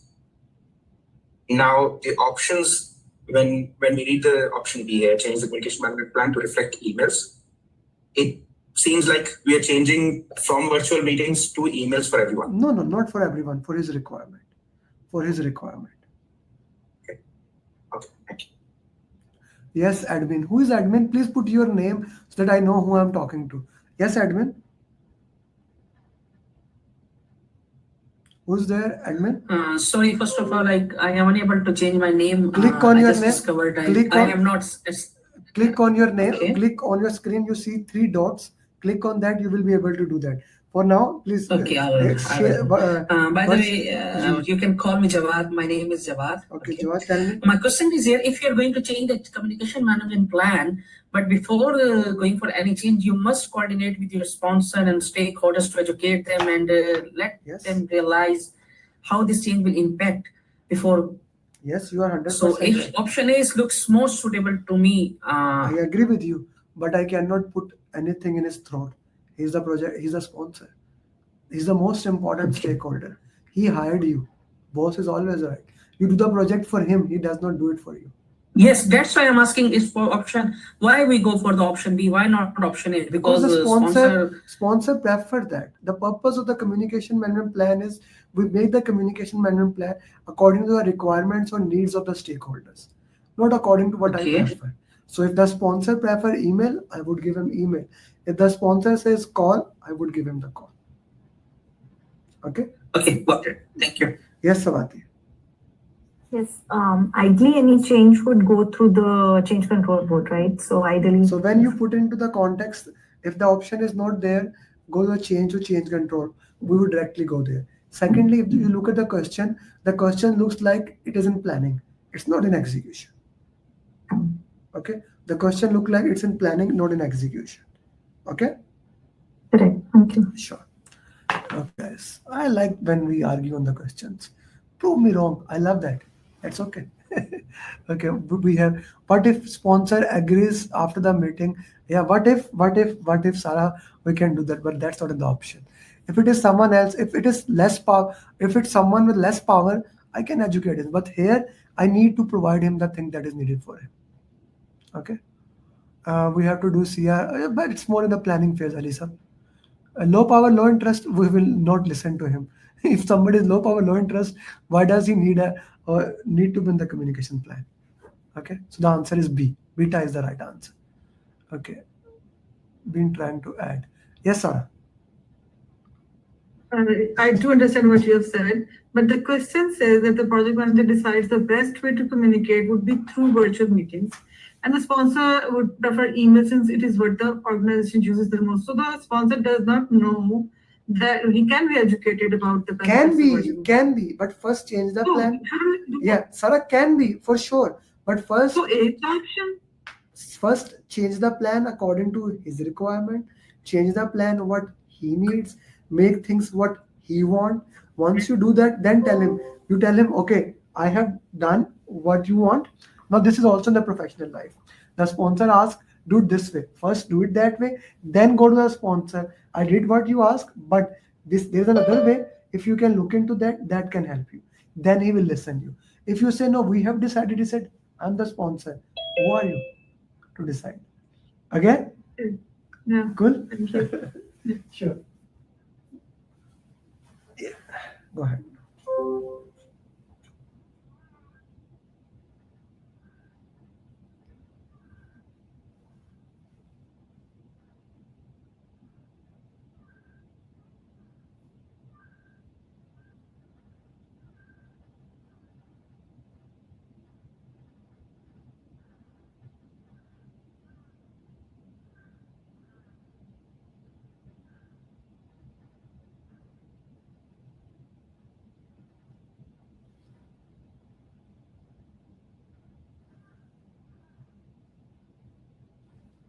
Please, Sarah, slow down, yaar. What is, Hemang, what is the hurry to you three? This is the third time I'm saying to you guys. Deepu, you too. Suhail Ghazi. What is the hurry to you? Slow down. How many times I have to say? Hurry to clear PMP, you will get wrong answers. Please slow down. Take time to answer the question. This is a habit that will bite us. Please. What should the project manager do in this scenario? An organization has moved from traditional to agile. Okay, cool. And is now conducting its first agile project. The newly appointed product owner would like the team to prioritize the feature as soon as possible as they can start sprint image. What should the project manager do with that? Inform the product owner that the feature is not needed. Inform the team to prioritize. Work with the team to prioritize the feature. Okay, educate on benefit of having the prioritize the feature.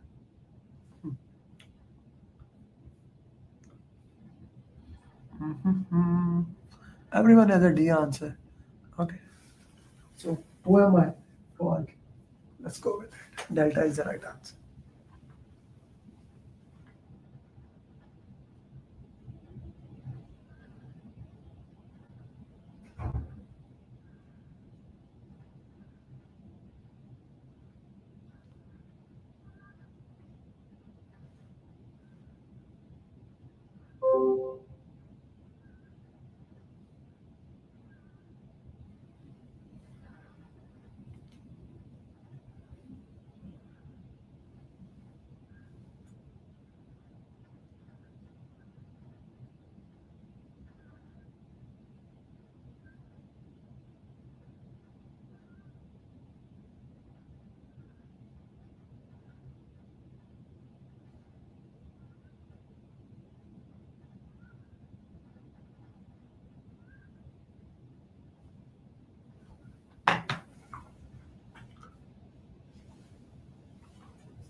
As a project is being implemented, a key stakeholder communicates to the project manager the requirements may have changed. These changes may significantly impact the project scope. What should the project manager use?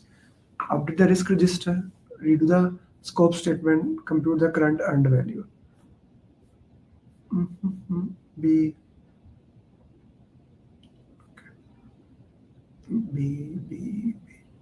Savati? Yes, Savati? Savati? Yes, Why C? because the requirement of the project has changed, so that Has means changed. even Has changed. may have changed. Okay. So has and may there's a big difference. Yeah. I was picking these keywords. It may impact the projects. Is it enough highlighted? Yeah. So now what is the answer? D. One keyword. One keyword. Yeah. Okay. Yes. Right. It has to do. Yes, Zaki. So in any case, whatever keyword, suppose in any case, can we really redo the scope statement? I mean, can we compare scope statement as project charter? Just a question. No, project charter is a project charter. Scope statement Yeah. is a scope statement. So yeah, we may. I have not seen much questions, to be very true.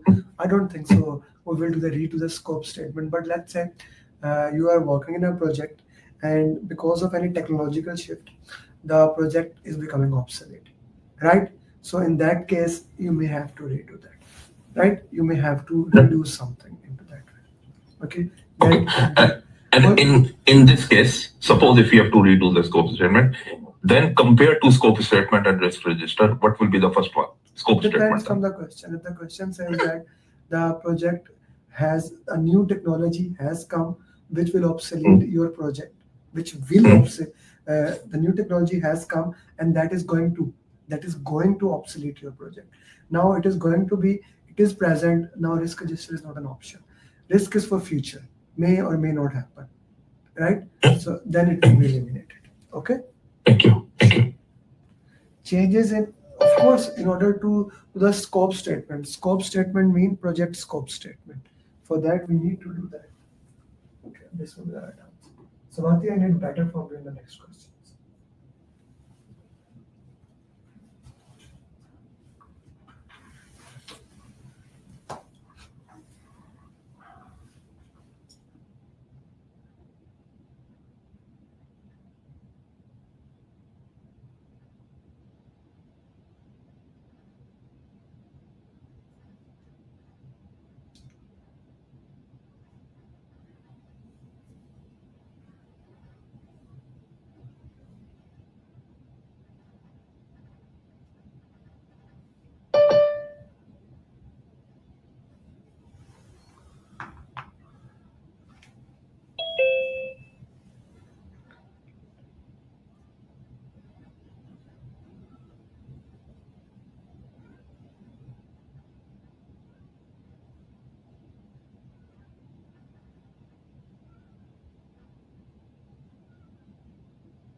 Okay. So it's very rare, like it's just like in the same sequence, you will get questions with two options to select. So in the exam, when the question asks you to select two right, in that pattern case, if you, Shubham, don't write on the screen here. If the exam says to select two right, in that case, unless you select both of them, like Mirza Tariq only put one answer, the exam will not let you move forward. You have to select both of them, right? And if you get one of the right, you get half marks for that. Okay. Which components of emotional intelligence has this team member just realized? What are the components of emotional intelligence? Put in the chat box. What does emotional intelligence or EQ or EI consist of? Put in the chat box, everybody. So a team is having a coaching session with a team member. Read the scenario, answer that. We have noticed your work is a few days late again. Team member, I took extra time to fine tune before handing out to release team. We have been through this for last 4 sprint. After sprint 3, you blamed a faulty technical setup, but we learned that was not accurate. Do you think you can give us more realistic time? Yes, I was wrong. I thought I was providing realistic estimate, but after 3 sprints, that may be. Do you want to do a planning session together so we can figure out better way? That would be helpful. I know my delay is causing stress on team. Thanks. So self-control is not an option at all. Self-discovery is not an option at all. So A, B, and D are not an option at all. C and E are 2 options. Okay, self-discovery, Tariq, is not an option at all. We need to see what are the options. C and E are, if you see in the chat box, self-awareness, self-management, motivation, empathy, and social skills. That are emotional intelligence option. So your answer will be self-management and no, C and E will be the right answer. Okay. So another question of risk responses. Let me see who I can take. Zaki, let me take you. Zaki, can you unmute yourself, please?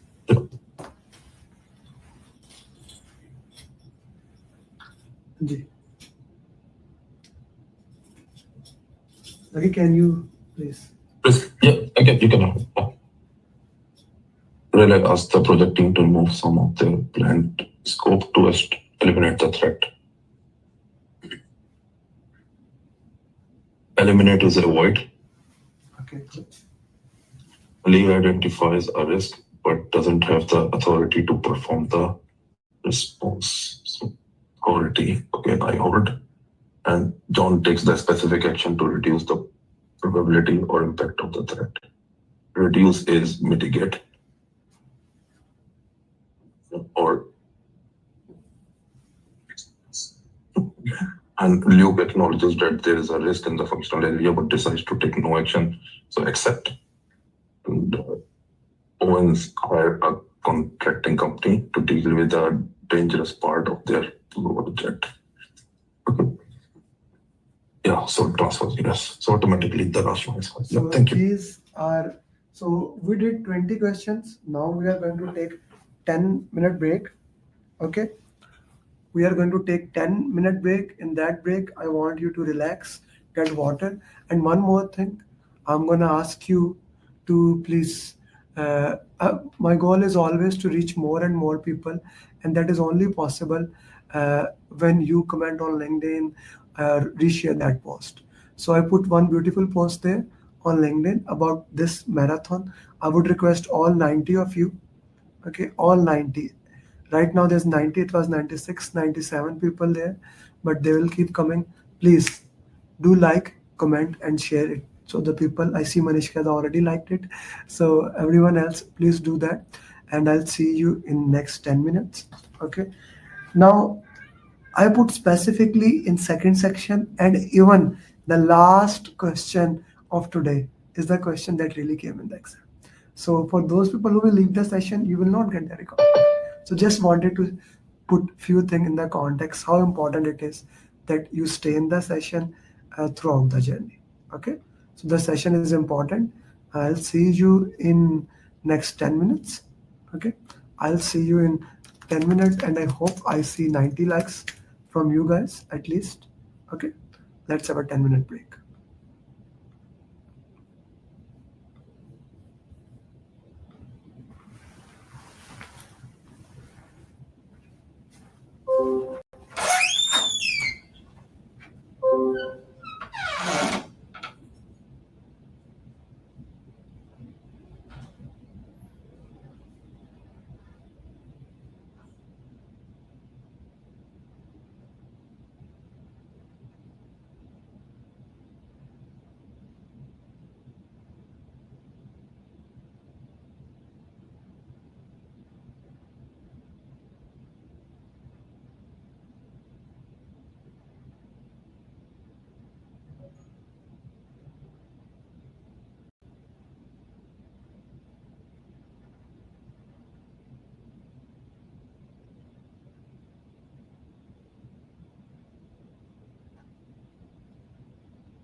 here they can join.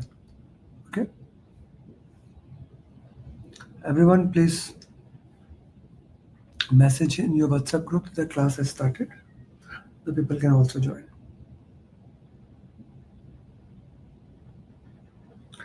Okay, so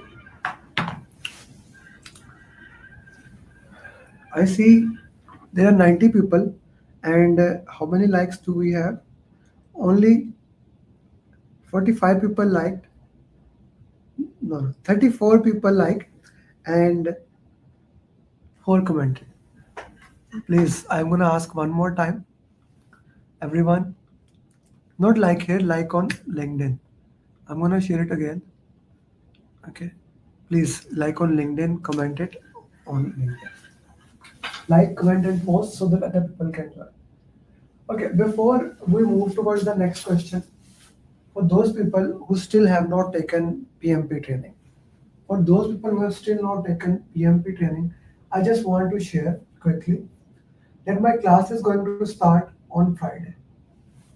And you are going to go through a process which makes sure every single person becomes certified PMP in the minimum possible time. Now, what that process is? What does that process look like? That process is actually based on my 7-step formula. I'm a PMI authorized training partner. You will get 35 PDUs without any doubt. You will get that. That's directly from PMI. Being a premium PMI ATP, right? Directly affiliated with PMI, you directly get PDUs from PMI. Okay. But that is one thing. You can actually get PDUs from anywhere. I don't want to talk about that. What I really want to talk about is this. Customized roadmap. Every person's learning style is different. And on the basis of the learning style of every person, I made a customized roadmap. That roadmap is actually according to what is your length by when you want to become PMP, how much time you can dedicate daily on the PMP. So I made a customized roadmap that is actually designed according to your requirement, your learning style, and time you can give. What do I mean by learning style? Let's say if you can read book, if you like to reading books, right? Then I'm gonna give you books to read. I have written my pathway to PMP. I'll give you this pathway to PMP to read if you like to read the books. But if you do not want to read book, you do not have to read the book. That's a very bottom line here. That is the definition of customized roadmap. Then every single day, every day, me and my facilitator will do follow-up with you. What does follow-up mean? How does it look like? So follow-up mean on daily basis, we will have a discussion, how things are moving, what need to be improved, etc., etc. Just to make sure you are on the right track. The follow-up is one of the most important thing there. Like I want to say here, unfortunately, 97% of the people, they never even give the exam. They take the training and everything, but they never even give the exam. Why they never give the exam? They go to a general roadmap and there is no one to guide them.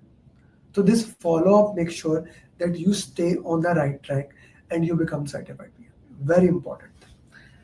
We are having this coaching call. I call this coaching call, this question answer session. Just like that, we have 4 coaching calls every single week. Monday, Tuesday, Thursday, Saturday. And this keeps happening till you become certified PMP. Right? And I add you into my PMP community. Those community, when people clear, we celebrate, we share the success journey, they motivate each other. A beautiful community. You will get the best simulator in the world. This is without any doubt the best simulator. If I go into the cost of the entire thing, this should be more than $30,000. Okay, the value is more than $30,000. But we make a fixed price program as a group program as $899. I just want to add, it is going to go very soon to $1,200. Okay, so we did not make it $30,000 with all the things. It's $899 and exam fees is separate. Okay, This is the offer I wanted to share with you for those people who think, okay, they love what they see, they want to move ahead. They can move ahead. My class is starting this Friday. It will be 2 weeks of live training. Okay, 2 weeks of live training, then 2 months of coaching. So every single person who will join the program, they will be becoming PMP very quickly. This is for those people who are taking the training for the first time. If you are someone who has failed in the exam, I have something very beautiful, that is my PMP Phoenix program, which I will share you in the next break. For now, let's go back to our marathon. And if you still have not liked the video, I'm going to ask you please do that. Okay, this was question number 20. Now we are at question number 21. We are back to the PMP.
Okay, so let's go into that.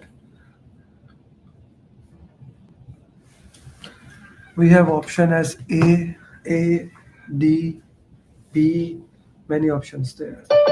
Apart from C, all other options are there.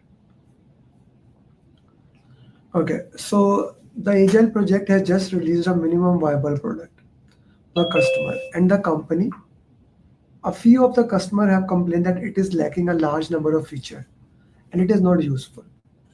So now what basically we have done, you have released a minimum viable product and many of they are complaining large of the features, like there does not have many features. Educate the customer to the value of MVP, pull back the release, inform the team to meet the customer and discuss the issue. Let's go one by one with the option. Deepika, why D? Deepika? Yes, sir. Why D? Sir, again, the keyword is first. Okay. So, I mean, what first action he will take? I think education will take more of time. So I choose option D, like, meet the customer to discuss this issue. Okay, okay. Aksa, you have the same reason? Aksa, you have the same reason or some other thing? Yes, sir. Since it's agile project, so product owner, he should meet with product owner first, so he can meet with the customer to discuss the issue. Okay, good. Okay, Adnan, you are saying beta? Adnan? Yes, I thought of this. Why would we pull back? We never pull back. That is never the option. Remember that. No, pullback does not mean that we will take more features and rework it as we do in the agile. Pull back means roll back. You take the product back from the customer. We never do that thing. Okay. I thought it's kind of like we will rework on it because we need to satisfy the customers until they will be satisfied. Pull back, taking it back. Sohail Ghazi? Sohail Ghazi? Yes, Amir. Why A? So I mean, the question is saying that MVP, minimal viable product. So at this point, it will have an a specific features that's just going to be a functional, a working software. At that point, we're not basically implementing all the features. So we're educating the customer that this is an MVP product. It's just a working software. But as we do more iterations, we'll have more features added to the product. I mean, the deliverable. Okay. But nowhere it is said they don't know what MVP is. It's not about the MVP. They don't know what MVP is or what MVP is not. The problem is they're saying that the MVP, at least if you look at the question, Suhail, if you look at the question, it is lacking large number of features and it is not very useful. Even when we give the minimum viable product, it should have the major feature, right? Some of the feature or no? Sure. So the issue is with the customer. Okay, it is lacking the feature that was most critical to release it. Okay, so when we are working into that, the product owner should have looked into that way, how that was a mistake. He will discuss with them and we will work into that way. Clear? Yes, sir. But one question,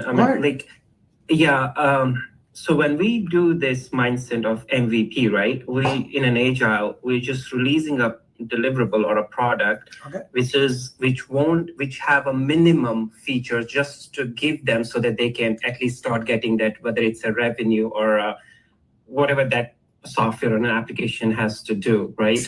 So at that point, when we are implementing the sprint, we already might have done our planning, the review with the customer, so they already gave a go there. Okay. If we have done, then why they complain? So maybe there was a lack of feedback, maybe that wasn't implemented. I don't know. The point is there. They are not happy. And it's my job to make sure that they are happy. Yes or no? Sure, agree. Okay. So in that case, I need to see what I can do. And the best thing that we can do here is to basically have a discussion with them, and a product owner should have a discussion with them. Okay? And a tricky. Okay, yes, makes sense. Yeah. Sounds good. Cool. Okay, guys, let's go to the next question.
C, D. Okay, let's see. A recent change to the safety regulation will be implemented across the entire country. Okay. After analyzing the plan, the project realized that project will not be in compliance. Big problem. What should the project manager do? Add a safety regulation as a risk register. It's not a risk anymore. Kuldeep Kumar, Manishka, it's not a risk anymore.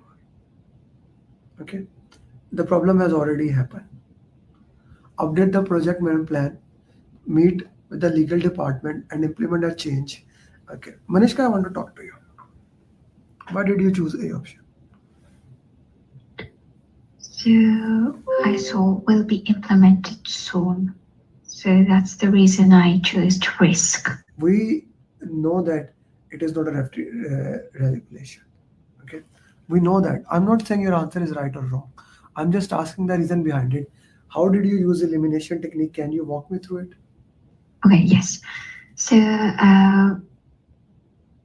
so if I read the question, a recent change to safety regulation will be implemented soon. across the entire country. After analyzing the project management plan, the project manager realizes the project will not be in compliance. What should the project manager do next? So my wrong option was A definitely, but I eliminated B because how can he update the PMP without a CO? So this was eliminated. Meet with the legal department and seek guidance. So C is a good option. We need to meet to get more clarification, but seek guidance from them is not recommended. Meet with the legal department and implement a CO to update the project plan. So I was confused between A and D. Okay, the thing is that it's not a risk anymore. The problem has happened. He has analyzed the plan and realized that it will not be compliance. Okay, so the thing has happened. Now we have to meet the legal department, see how we can improve into that. The only option we are left with Delta. Okay, Delta is the only option we are left with. Okay, Masoom Rahi, not C at all. D is the only thing. Is it the PM? Of course, it's his job. Rida, his job is online. If the project is not in compliance, he is out of the job. So it is his job to meet the legal department. It is his job to make sure the project is in compliance. It is his job to make sure that it is valuable. If D was not available, then C. If D was not available, then C would be the option. Okay. The project won't be in compliance. Okay. C should be right. No, C is not right at all. For exactly the reason I just explained. Okay, next question.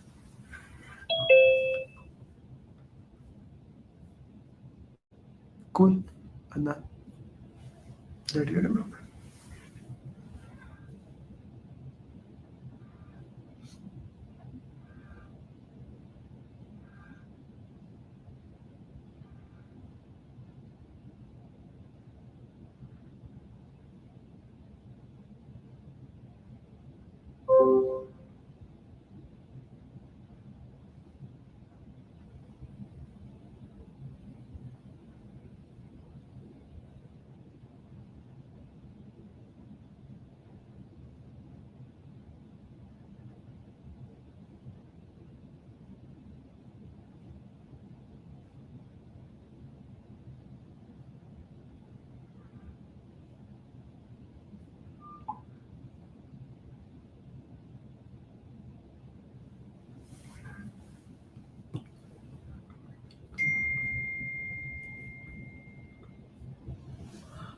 The project manager working on an agile project has received many emails from the team members complaining that other members are interrupting them and causing them to delay their work. This is happening on a daily basis and may affect the project, but meet with each member and inform them not to. Coach the team on the benefit. Meet with and find out the root cause of the issue and work with the team solution. Conduct a daily sitting more than once, but daily stand-up cannot be more than once. Okay, so A is not the right answer at all. We are left with the B and C. Okay, so coach the team on benefit the solving. The thing is that I need to know why it is happening. Okay, why it is happening, and I need to do that thing.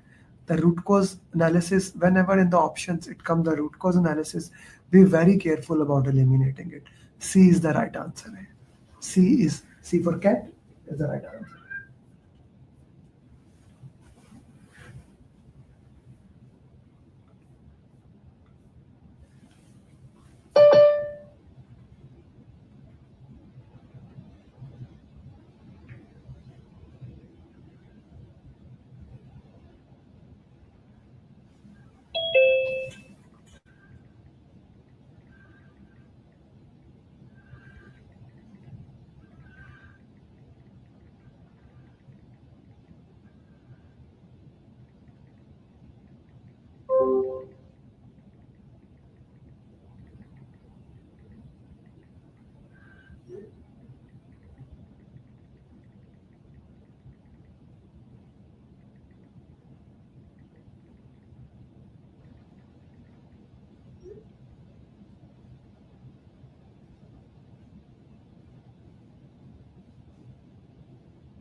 A project manager joins a project with a worldwide distributed virtual team and a budget that is fixed and a scope that is driven by certain regulation.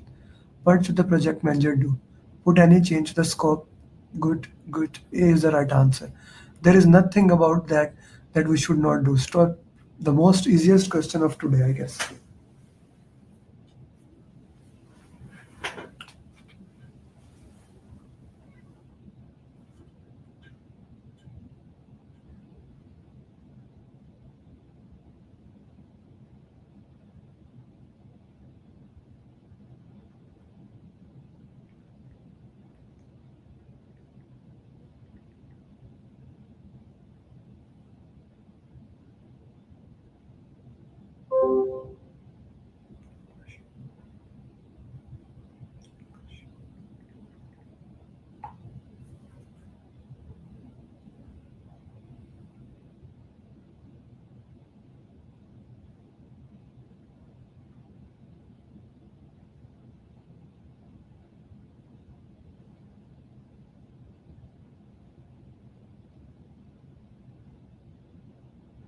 Tie up, slow down.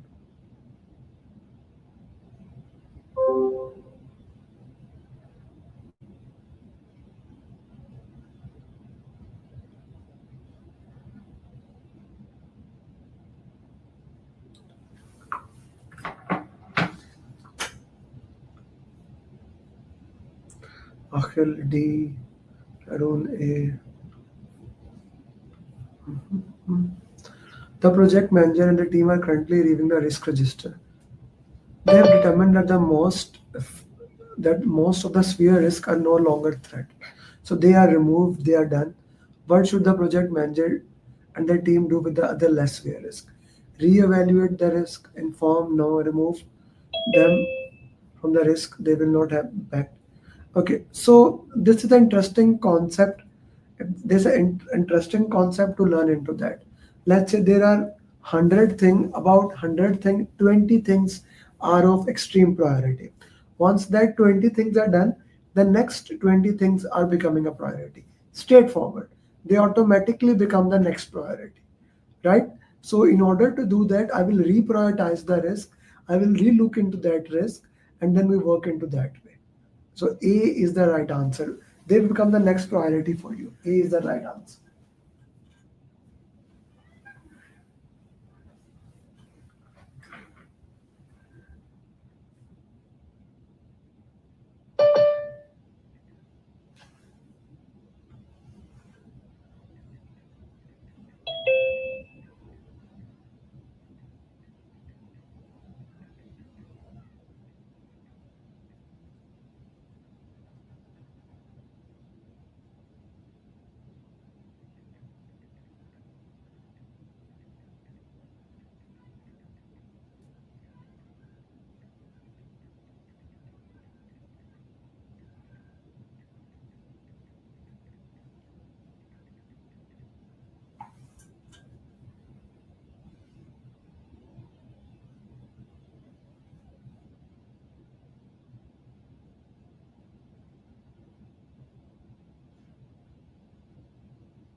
Our project is behind schedule due to an issue with a stakeholder giving wrong requirement. Issue the change request, but the stakeholder did not know about the change request. What should the project review the communication plan and stakeholder engagement plan? Update the meet with the sponsor. Okay, so this is also a easy question, not difficult. I need to review the communication plan. Why didn't he know about that? Right, Taimur, only communication plan will not look into that. Taimur, unmute yourself. Taimur. Yes, sir. Acha, Taimur, why are you updating the communication plan? As you already know, the communication management plan earlier, but that doesn't work. So I think we need to update the communication management How do plan you know it first, does not work? as per the scenario. So you have to look at the communication plan. Na? Yes. You have to look at the communication plan to know about that was this identified or not. Got it? Yes, yes. Okay. Ji. Ali, go ahead. Ali, is it clear? Ali Ijaz? Okay. So A is the right option. I need to review the plan and the stakeholder plan. Like before updating, I need to review it. What the hell happened there? Okay. A is the right answer. By the way, guys, you may or you may not notice that I never turned the recording on. So which means only one thing. You are not going to get the recording of that. So make sure you stay till the end of that. You can see there's no recording going on.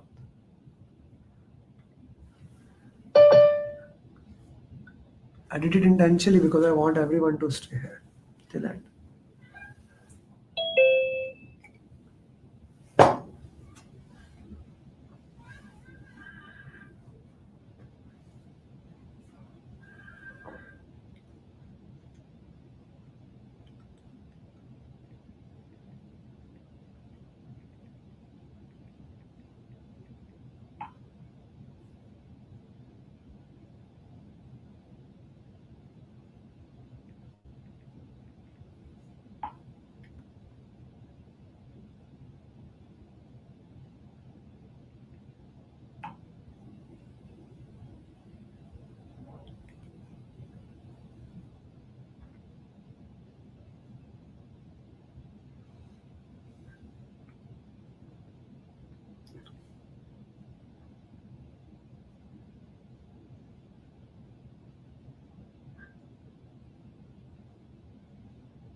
Akhil Verma? Yes, sir. Why B? Actually, sir, I eliminated A and C, so between B and D. So beta because so in D option D, meet with the team to discuss how they will fix it. But agile team doesn't need to be told Read how to do. Can you please read option B again for me, please? Have the team work on the issue and hope to finish it on time. Hope? Seriously? Hope? Doesn't sound like a PMI mindset. Sorry, my bad. Akhil, I am looking at a lot of questions. I need you to make sure this thing does not happen again. Okay? Again and again. Yes. Akhil, this is Delta. Okay. Haji Aksa, you wanted to talk me. I can see that. Raise your hand. Oh, unmute yourself, Aksa. Yes, sir. You answered in that way that you forced me to escalate. Right? You forced me to escalate. Yes, sir. Bache, we never escalate to the sponsor. Never escalate to the sponsor unless that is the last option. But sir, it said that project its a component has been failed. So that's okay. Ask the team to. Are we? Is the project going drained? The escalation sister is the last option. Okay. Okay, sir. Okay, sir. Okay. Thank you. I told you, na. You immediately escalated by writing it. Thank you, sir. Thank you. Sure.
A key stakeholder is very upset that they have not been included. This has led to stakeholder missing vital report. What should the project manager do first? First. Review the project management plan. Meet with the stakeholder why he wants the report. Meet with the team to understand why the stakeholder was not. Implement a change request to fix the communication plan. Okay, let's go one by one. Asad Riaz, Yes, sir. why you are late in the coaching call today?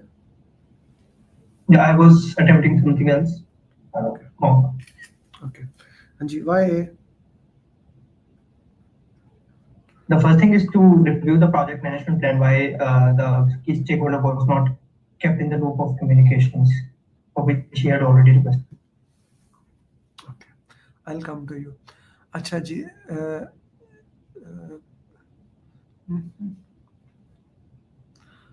Qasim Hamad, unmute yourself. Qasim, why Delta?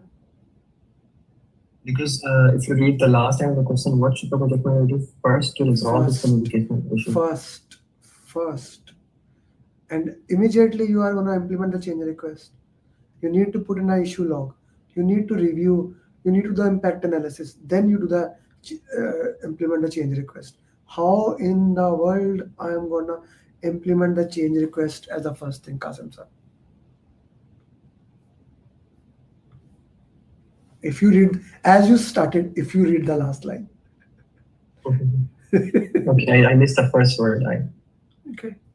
The best answer would be review the communication management plan. That would be the most obvious answer. But the question omitted it. Communication management plan is the part of the project management plan. So A is the right answer. Okay. Very well done, Asad. Good job. To solve this question, I'm gonna ask you everybody here to do the MBTI survey. Okay. This is the second time I'm asking you guys in a live session to do the MBTI survey. What is MBTI survey? MBTI survey is basically, you will be, for sure you will get at least one question. Okay.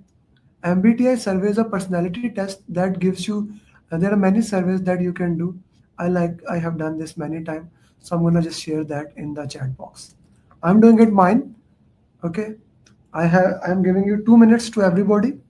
Do your personality test and share the answers in the chat box. Okay. Share your own answers.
This is my answer, Kim. All that gold does not glitter. Not all those who wonders are lost. The old that is strong does not whisper deep roots. This is kind of my thing, right? This is my personality. I'm 61% introvert, 84% initiative, 90% I'm more feel towards feeling. Yeah, I love to prospect. Turbulent. Okay, this is my thing, right? So there are many types: analyst, diplomat, central expert. So when you will when you will do it one time, N is initiatives, T is thinking, F is feeling, O S is observant, J is judging. So you will be able to solve the question in a better way. Yes, I already did it last time. I did it with you guys again. So I'm taking you 1 more minute, complete your answer and put it here in the chat box. Why it is important? In any way the question comes in the exam, you will be able to answer that question. My goal is not to give you the answer, right? My goal here is you to equip with the tools that whatever the questions come, you can answer.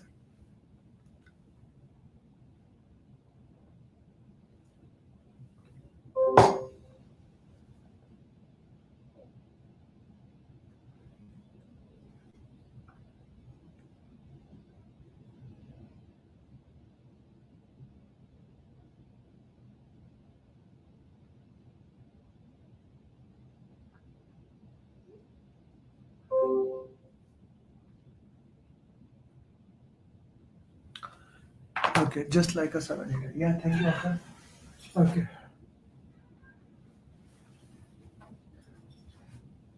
Swati, are you done? Yes, just half a minute.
Okay, Swati, half minute is done. Answer the question. Commander. Swati, you don't want to answer? I'll give it to somebody else then. Yes, I'll just answer in just a moment. Yeah. Please read. Okay, this is Okay, let's ENFJ. let's go with this. What does feeling mean? Someone who takes decisions with feeling. What does intuition mean? Someone who go with their intuition, more towards the feeling side, right? Okay. So, what does judging mean? Who judge other. Extraversion, they love to take things in that way. Okay. So let's go with the option number 1. What is the right answer for option number 1? What is this one? Please match. Read it and tell me.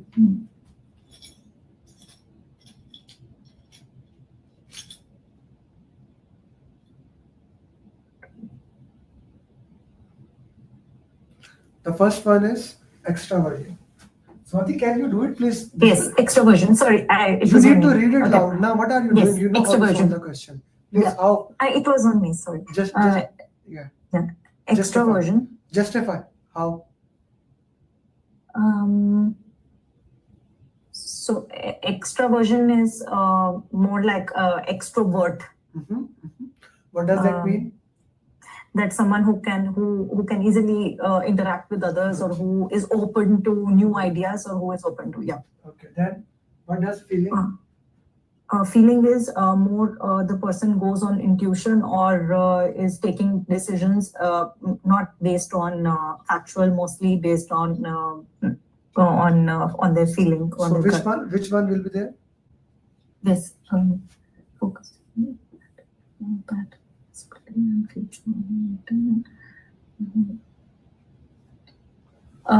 This one first. Okay. Feelings will be one, makes on personal value, emotions. This one?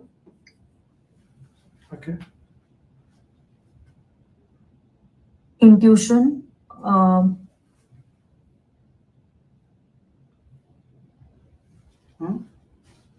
Intuition seems more like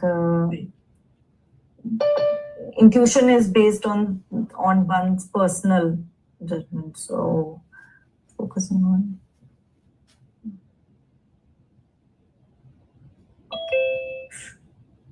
Okay, which one is judging? Let's go with that. Judging is this one. Structured approach to value.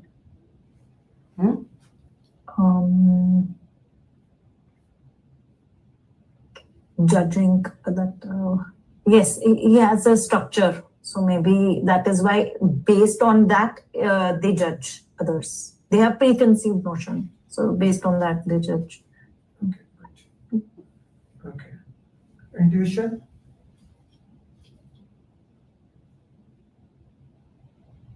We are only third that it's focusing on some history. I do recommend everyone. Okay, gut feeling. Yes. Okay, gut feeling, that intuition. I do recommend one more time to everyone. Just go to that MBT one more time because this question can be in any way, right? So it will be very good if you guys go through, Brida, including you, go through that one time. Okay, go through the entire exercise one time. Look into the MBTI. Like when we went to the site, I can show you again if you missed it. Okay. So when you go there, I shared it in the group, I guess. 1,000 messages come. That is that.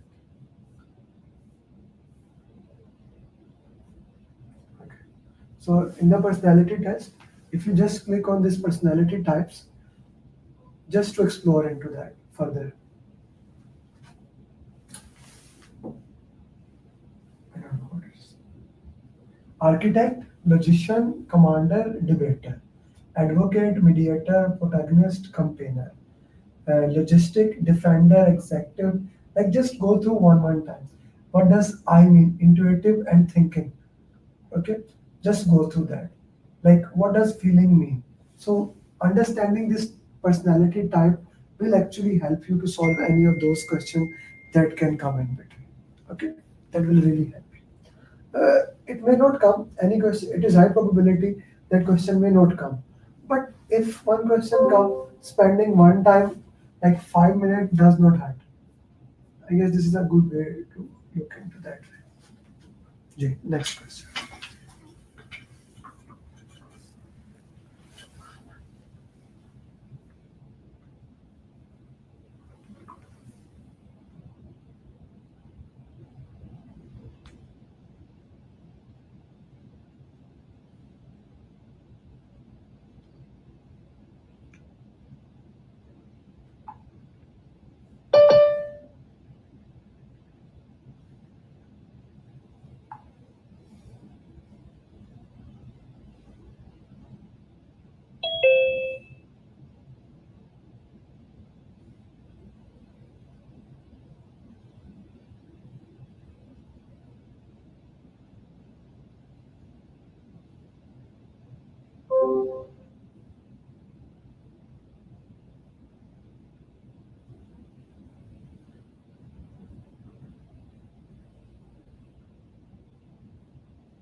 C, D, C, D.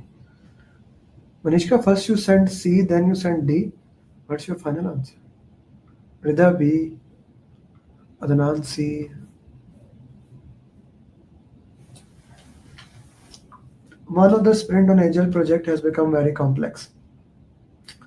The project manager would like to be completed, but the project manager thinks this may take longer. What should the project manager do this? Help, hire an outside consultant. It will take a few more weeks. Have the Agile team facilitate the team and push them to complete the work within. Okay. South, why C? South? South? Yes. Yes. Hire a consultant. It's not an option here because they don't need they don't mention any training like this thing, or they are feeling something, so they need any consultant or subject expert. The second is inform the product owner that it will take a few more weeks to complete. So project managers must have nothing to do with the to finalize which task will be to do in the sprint. And the C, have the Agile team work together to complete the work. Yes, this option is, should be considered. The last is facilitate the team and push. So we can facilitate the team and push them to complete, but if it is complex, so let the Agile team and the product owner, they have to work together and they can complete it as soon as possible. Okay. Okay. Thank you for that. Rida, why B? Rida? So I said B, but now I'm thinking more towards D, because I think with the wording and with the elimination technique, I'm leaning more towards the word 4 weeks, which I think only option D uses. Okay. For everyone who is saying D as an answer, I don't push the team. If the question said facilitate the team and guide them, D would be the answer. D would be the answer without any doubt. But because of the word push, I push that answer out of the way. Okay? So C is the right answer. C is the right answer. Manishka, you first went to C, then D. Most of the time, gut feeling is the right answer. Most of the time.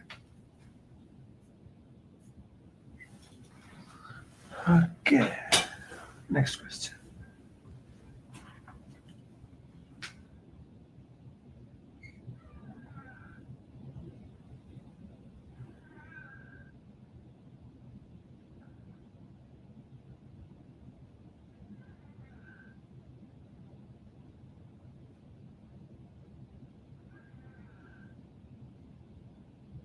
Sir, I just want to ask one question. For last question that we had, we always say that it's Agile team will decide how much time they will take to complete the work. So we really can help them to complete the work. Is that my question? We can guide them, we can train them, we can help them, but we cannot push them. Deepika? The problem with the previous question was that it was trying to push them. Okay? Sir, I was thinking B is an option because we can ask them. The C option was okay. We were just asking them to try to complete as soon as that we can do. We cannot say product owner it cannot be complete. Let's see what we can do, what we cannot do. Okay. Got it, sir. Okay, thank you.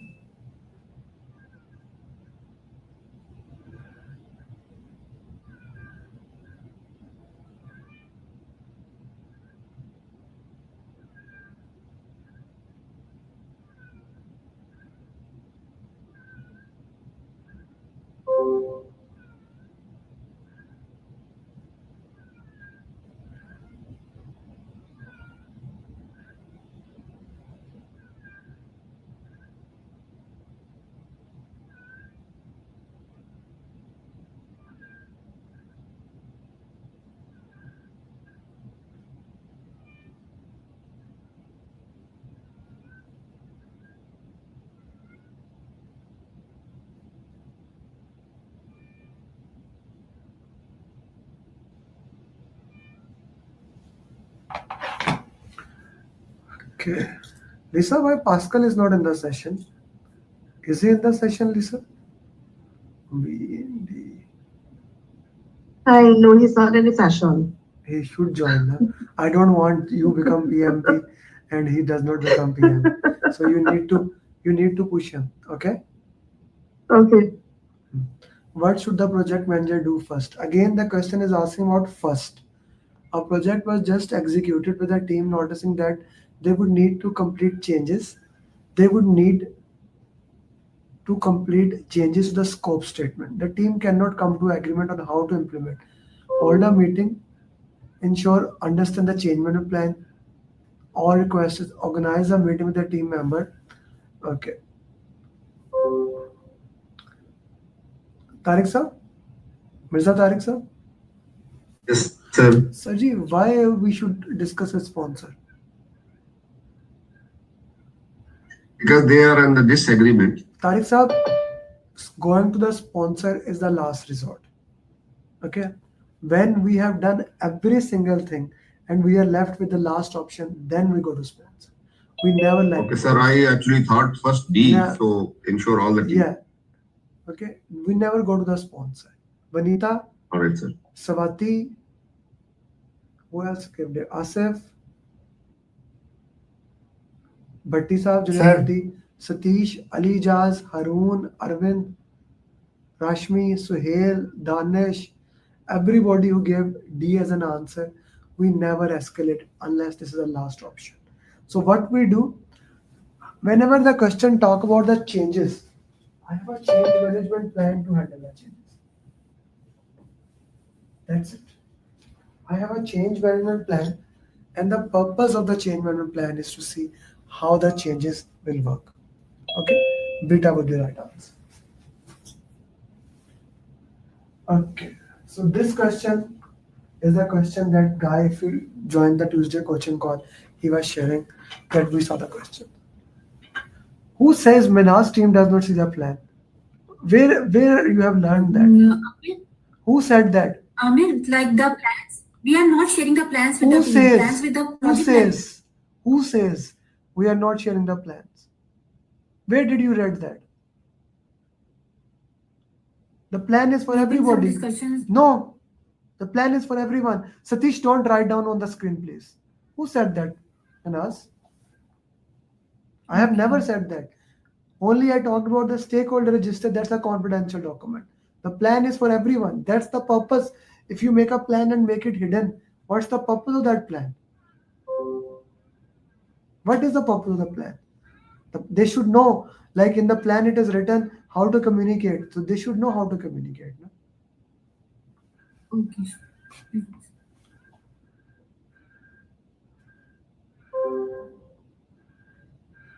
This is a very important question.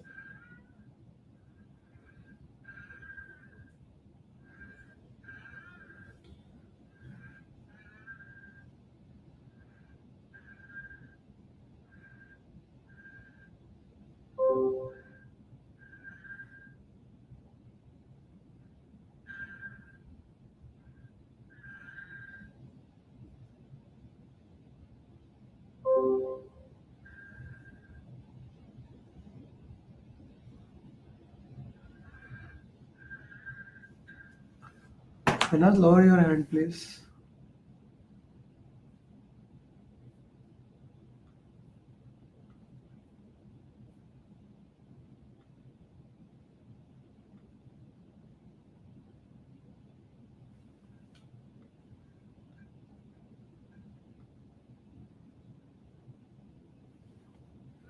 Adnan, you have to solve this question. Mohammed Adnan, with the glasses, with looking at me, with a shocking eye, yes, you solve this question.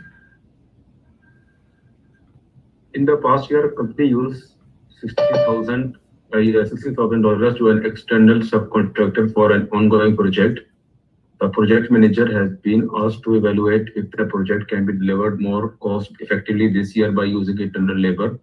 The project manager used an optimistic term of 4 months, so O is 4 here, pessimistic term of 6 months, MB6, and most expected, most likely, or realistic case is 5 years, and has concluded that the service can be delivered with the following resources.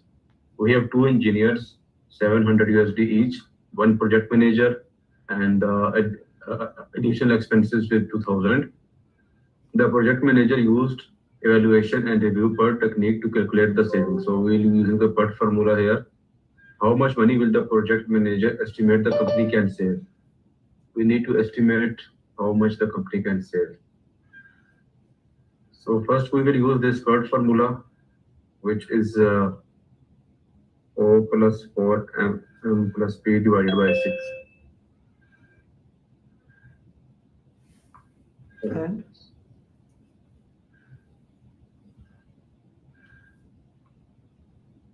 4 plus 6 into 4 plus optimistic, pessimistic, most realistic. 4 plus 6. 16, 20, 26. 26 over 6. 6. Okay, from 4.33, 4.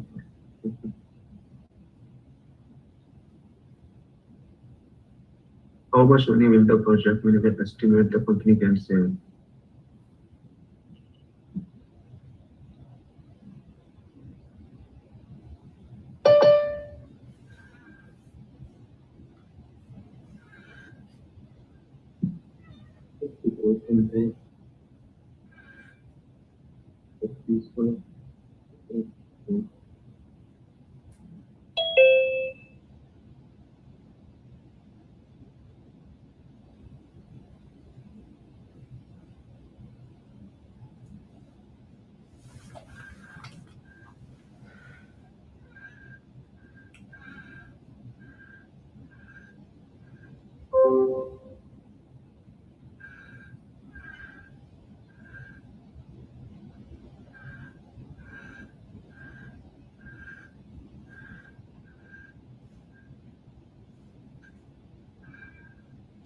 you have 30 more seconds.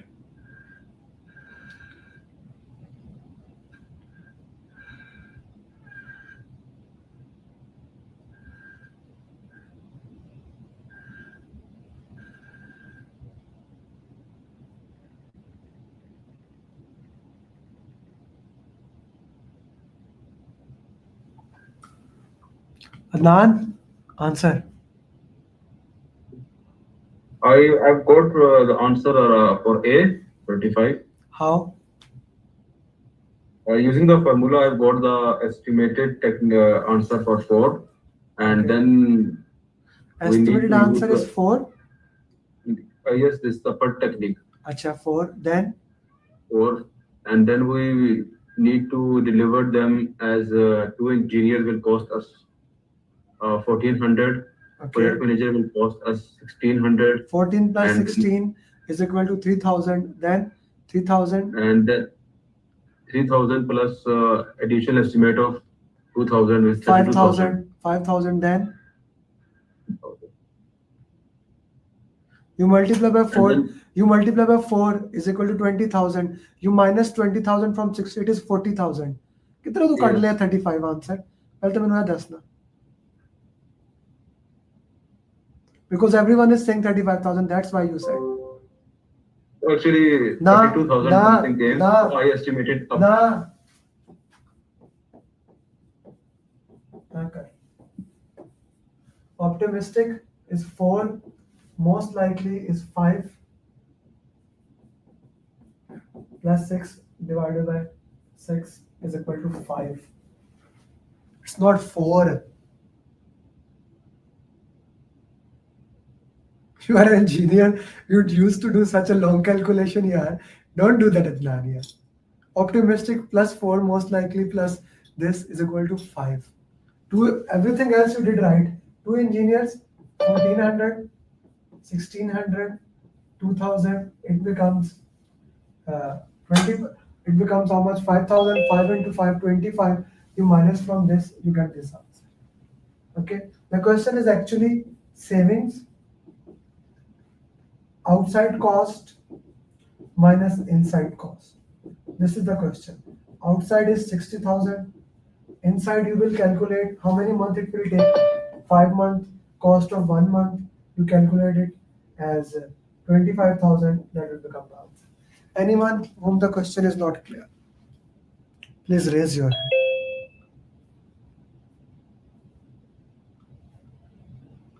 Anyone who it is not cleared. If it is cleared, I'm gonna wait 10 more seconds. I'm gonna change the value of the questions. Ali, you did the right answers. Then what's the problem? But just a small thing. If the technique is not mentioned, which should we go for? How many times I have to tell you? Beta distribution. I It's all said about on basic. question number 2, I explained that. Okay. Because Saud asked in that Tuesday coaching call, but when it is not mentioned, we will use beta distribution. Okay. Acha ji. I'm gonna change few values here.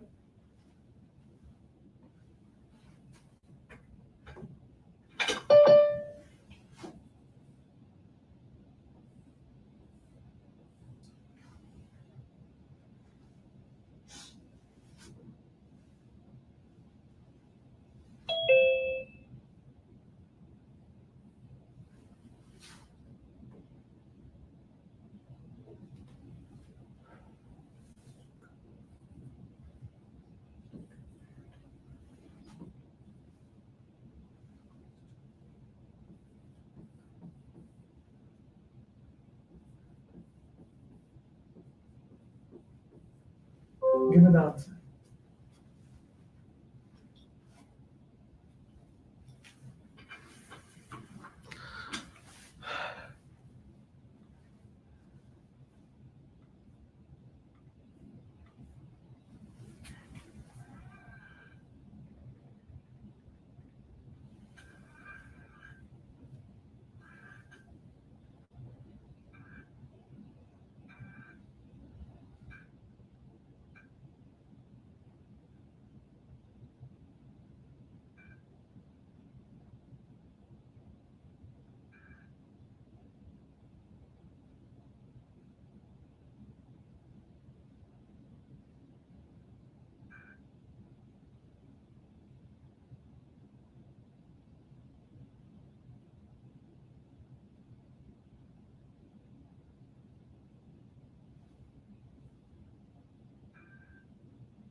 So the purpose of giving you in this way was no matter how the question changes. So now using optimistic for most likely plus pessimistic divided by 6.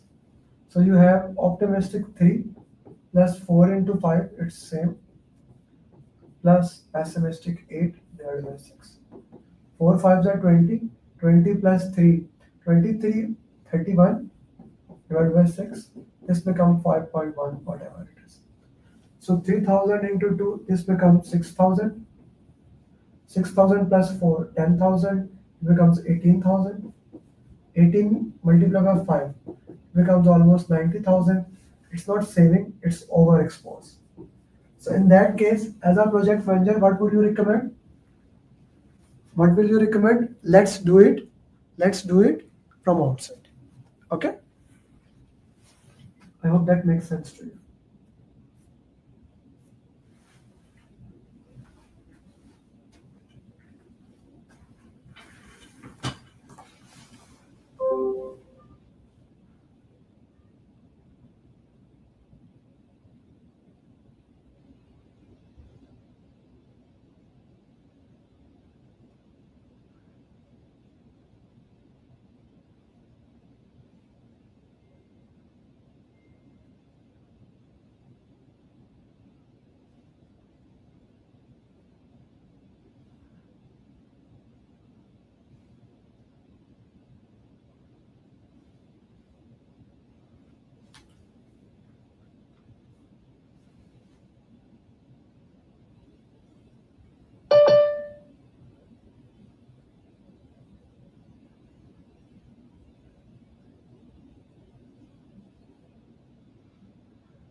After the work is finished, the project team member is still being asked to make minor modification.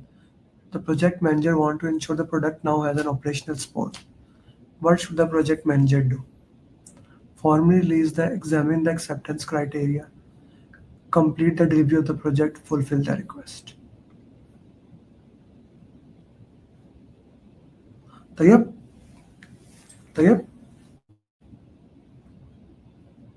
Sir, Why?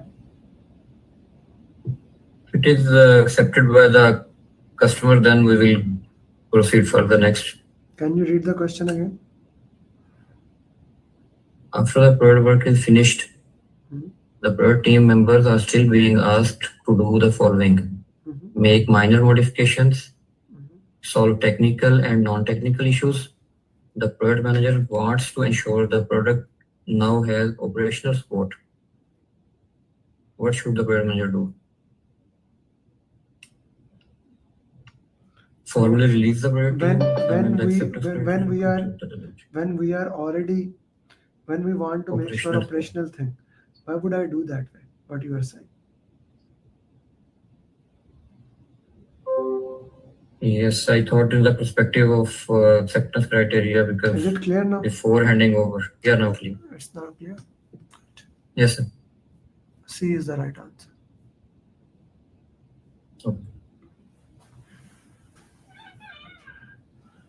Okay, so this is just like the question that we did before.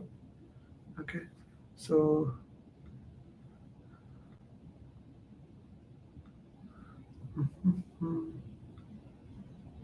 Junaid? Yes. Please.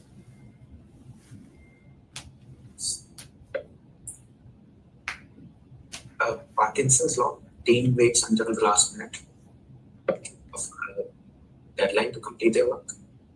So you are saying this is Parkinson's law? Oh, sorry, this is student's syndrome. Student Syndrome. Okay, fill that. I am just writing it. Okay. And project work is expanding to fit the time allocated to it is Parkinson's law. Parkinson's. Function manager motivates people with things like money, bonuses, and power. This is extrinsic motivation. Your team finds motivation in the work itself. It's intrinsic. And then the last one is there's for a smooth transition between tasks. Everyone take a picture of this. I hope with this you will be able to answer this question if that comes in the exam. Okay.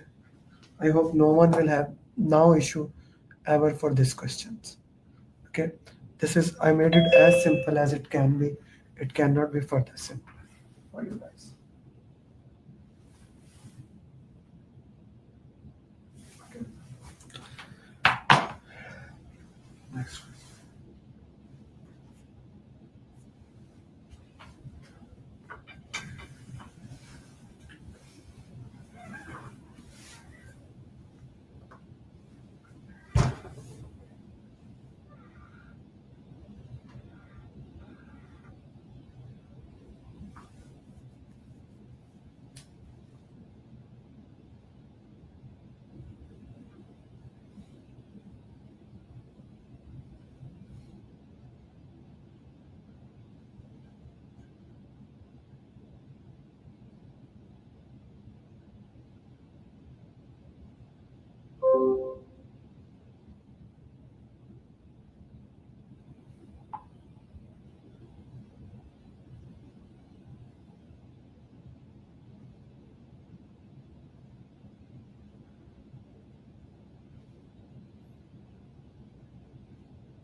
Okay, what should the project manager do first?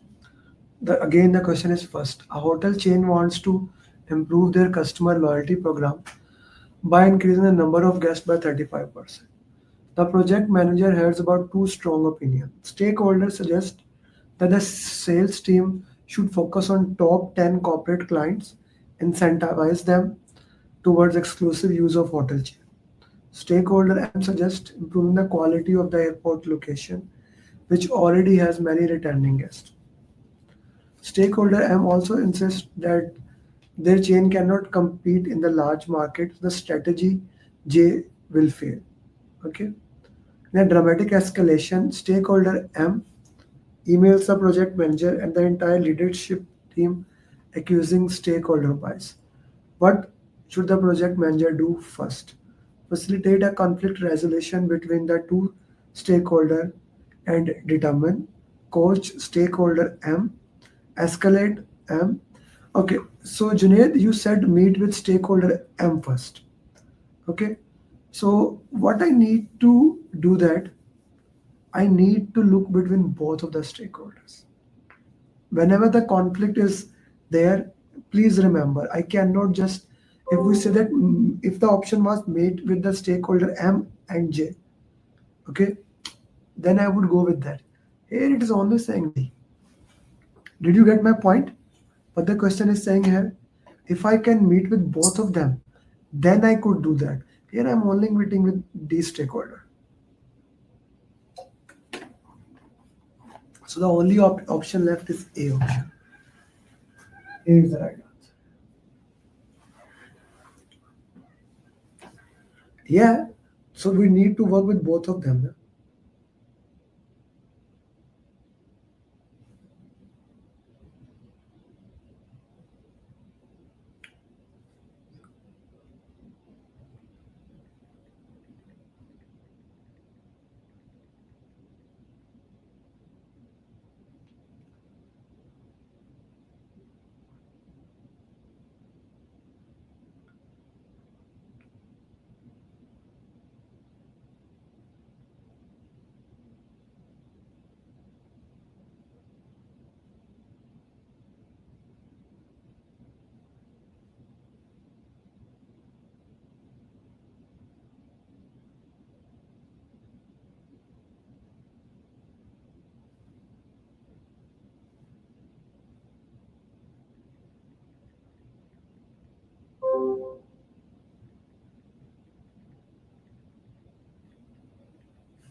Okay, now this option we need to select both options.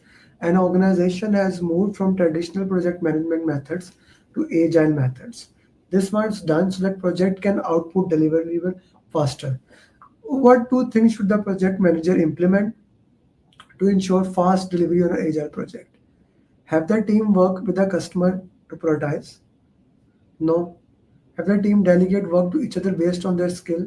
Yes. Delegate work to the project team based. You don't do that. Speak with the product owner, determine who should be delegating work to the team, and educate about prioritizing product backlog. Okay, so if we look at each option, okay, if we look at each option, have the team work with the customer to prioritize. Team does not do that. Have the team delegate work to each other? Can be. Delegate work to the project team? I don't do that. Speak with the product owner to determine who should be delegating the work. Product owner has nothing to do with that. Work with the customer and educate them prioritizing the product backlog. Okay, between D and E, B is for sure. B is for sure. Between D and E, I am more towards E option because D has no context whatsoever. Both options are not right. Okay, both options are not 100% right. But between D and E, D has no context of that. So E is a better answer. Okay.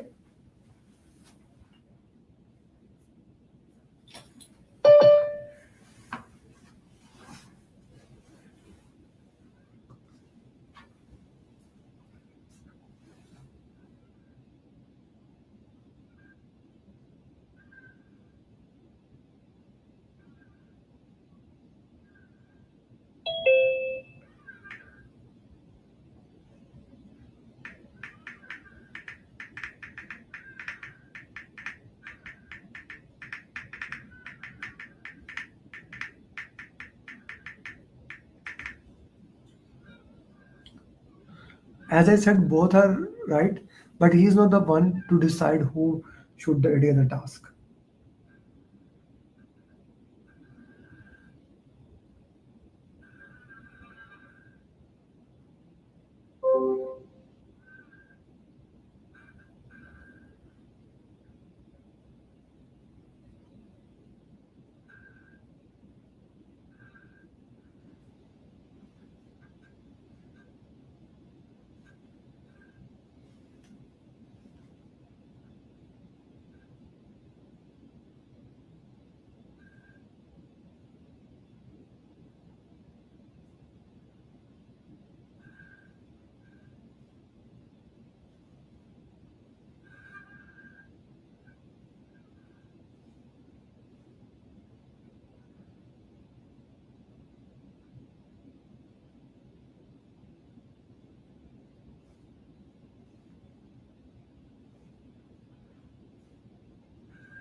Everyone has answered A.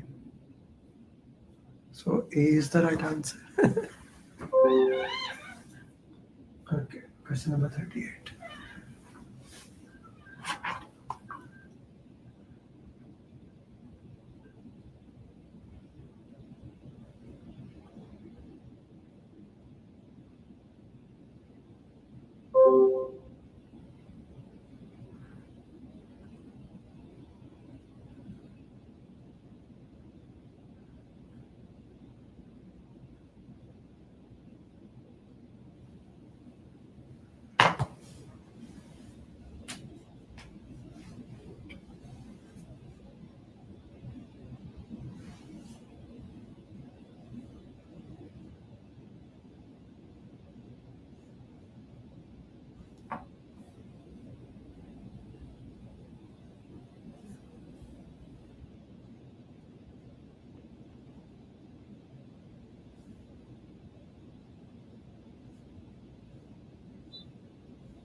Okay, so which two should the team explore as they initiate the project?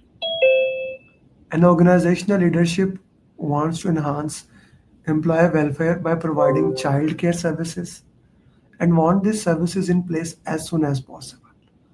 The project team needs to decide how to implement the new services and has a brainstorming. Which two questions? Is this the company's growth strategy? Okay. How will the company determine who is eligible for the service? How will the team member and skills will be required? Will the service be contracted? Okay, what are the benefits of the service? So what is the purpose of this question? Now I need to see what is the purpose of this question. The purpose is the welfare of the employee, right? The purpose here is the welfare of the employee, and how we develop that welfare is one of the most important thing, right? So I understand how each question will work, but I need to look into the company perspective, how we work into that. First of all, will the services be contracted out or maintained by company employees? We want childcare services. Okay. The reason is that if they have kids, they will be able to manage better. Okay. So D for sure is the right answer, and everyone has put D probably as the right answer. What are the benefits of this service? I always need to see what are the benefits of these services. Without the benefit, I cannot look into that. Although A is right, but it's not about the company's strategy. So I'm gonna eliminate A option. Okay. Now, how will the company determine who is eligible for this service? Everyone who have a child, they are eligible for the services. But I'll hold B. How many team members and which skills will be? C is not the answer for sure. So A and C are easily eliminated. I don't know, Minaz, why you put C. Okay. D for sure will be the right answer. Okay. Yes, Minaz. In the statement, they mention explicitly that they want to enhance employee welfare. So welfare means they are doing for benefit management plan, like for branding or for the welfare of the society, whatever. So, and now they're mentioning the team to work on this activity as soon as possible. Team needs to start this project. They know it is for welfare, right? They know company wants this project. Now they need to start this project. Are you getting my point? So they need to identify the skill, which type of person will work on this project, and they need to know that either in-house work should be done or contractor should be employed. Minaz, read the question again. The project team need to decide how to implement the new service. Okay, how to implement the new services, and as a brainstorming session, which two questions should the team explore as they initiate the project? It has nothing to do with the skills that comes later, maybe in the planning or execution phase. Right now, we are making a project charter or business case. Okay, the question has nothing to do with the skills that are needed in the project. The question is all about understanding the reason behind the project. You said benefits into that. It has nothing to do with the skills. I need to know who are the people who will be needing these skills. Okay, the skill has nothing to do with it. I just need to know who will be benefiting from that. Is it clear? I hope it is. No, sir. Asad, I did not ask you to wait for your time. Ji Junaid sir. Sir, I have the same argument. It says, the question says, project team needs to decide how to implement. When I'm trying to implement, how to implement, I need to know how many people I need, what skills I need to implement that. Now, project is there. I'm just brainstorming on how to implement. So D is, of course, there.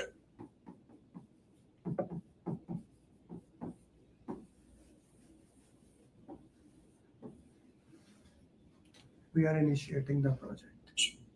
We are not in the planning phase. We are not in the execution phase. We are not in the monitoring and control phase. The skills or the skills required comes later on. The resource management plan that talks about what are the skills needed, how those skills are done, that comes later. Okay? Is it clear to you, Junior? Ji, Asad, now go ahead. Asad? Is it clear to you, Asad? Now is it clear to you? It is, but another question. So the initiate, the word this initiate, it could be meant that how the team is going to proceed further, because in initiation we do not have a team. Initiation means initiation. Why would you No, try initiation to? phase we do not have a Initiation team. means initiation. What else? The question cannot be more simple to that than this one. Initiation mean initiation. Execution mean execution. Why you are trying to twist the words for yourself? Initiate mean initiate, man. Don't do that. Don't do that at all. This will lead to failure in the exam. Initiate mean initiation. Planning mean planning. It could mean what is written. We need to read that. Okay. Right, sir. Do we have a team in initiation phase? Of course, who is making project charter? You can have a team. It could be the part of other team. If you read the question, we are working with them. Who is making project charter? There are few people. Then you hire later people later on. Okay. Yes, Rashmi. Yes, sir. So I have same issue. I mean, same line of argument. When you're saying that it is initiation of the project, that means we are just identifying the value of the project using the business case or project charter. Okay. Then, or assumption log, as you said, and then identification of stakeholder. So here, when you say that it's a child welfare project, that means from the employees, I understand that it's for employee, but are we going to give it to all the male or female? What is my stakeholder? So who all are going to be my stakeholders? So that is stakeholder initiation, identification. So that's how I have selected, how will the company determine who is eligible for the services? So that is one thing.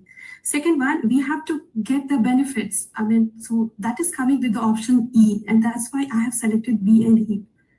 So I said the same answer. So what's the question here? I said the same answers, B and E. I think it was D. No. I said B and E. For that he said. Oh, okay. Okay. Okay. Yeah, thank you. Also, I don't want to hear this again. When initiation means initiation, when planning means planning, when execution means execution, when monitoring and control, monitoring and control. Don't try to twist the things. This is the first thing I taught you in batch 7 when you joined, when I was also you. This is a very important. Don't make that mistake. Make other mistakes. This will destroy the entire preparation. The question is saying planning, but it could be execution. That destroy the entire question. Yes, B and E is right. That destroy the entire thing in the questions. Okay. So we already solved one of the drag and drop in this way. Thinking, sensing, introversion, perceiving. So even if you get 10 drag and drop questions there, like this, you will be able to solve that. I highly recommend spend some time on MBTI again one more time. Okay. Question number 40. A project team on agile project is having a difficult time getting along with each other. The constant conflict has led to the project being severely delayed. What should the project manager do in this situation? Meet with each team member and give them the solution in face-to-face activities. Okay. So what will be your answer? Very straightforward. When we talk about that, B is the right answer here. Beta. Okay. Before we go to the break, I want to share this thing to everyone who is preparing for PMP. If you have taken the training and you have failed in the exam, there are many people, they reach out to us that they have failed in the PMP exam.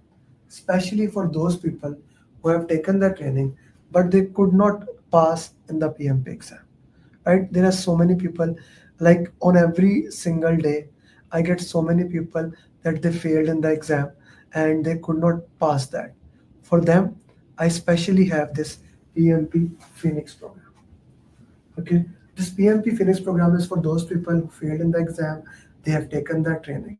This program is defined specially for you guys. It's entirely different from the 7-step formula. Like 7-step formula is the base of my entire training. You will get that without any doubt. But it has other things. As I say, you failed the exam, it costs you time, money.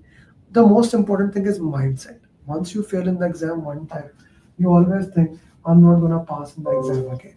You always feel that thing. I don't want you to feel that thing. Okay?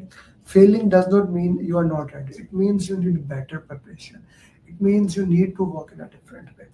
Okay? So this program is specially made for those people who want to take the PMP in their hand. You have taken the training, you have given the exam 1, 2, 3, 4 times. I get a lot of the students. Though it's for those people. This program is based on 4 key elements. 4 key elements. And each element has its own value. Each element has its own definition, how that element is going to work. So I really want, if you have taken the training, you failed in the exam, right? The first and the most important thing is post-exam diagnostic.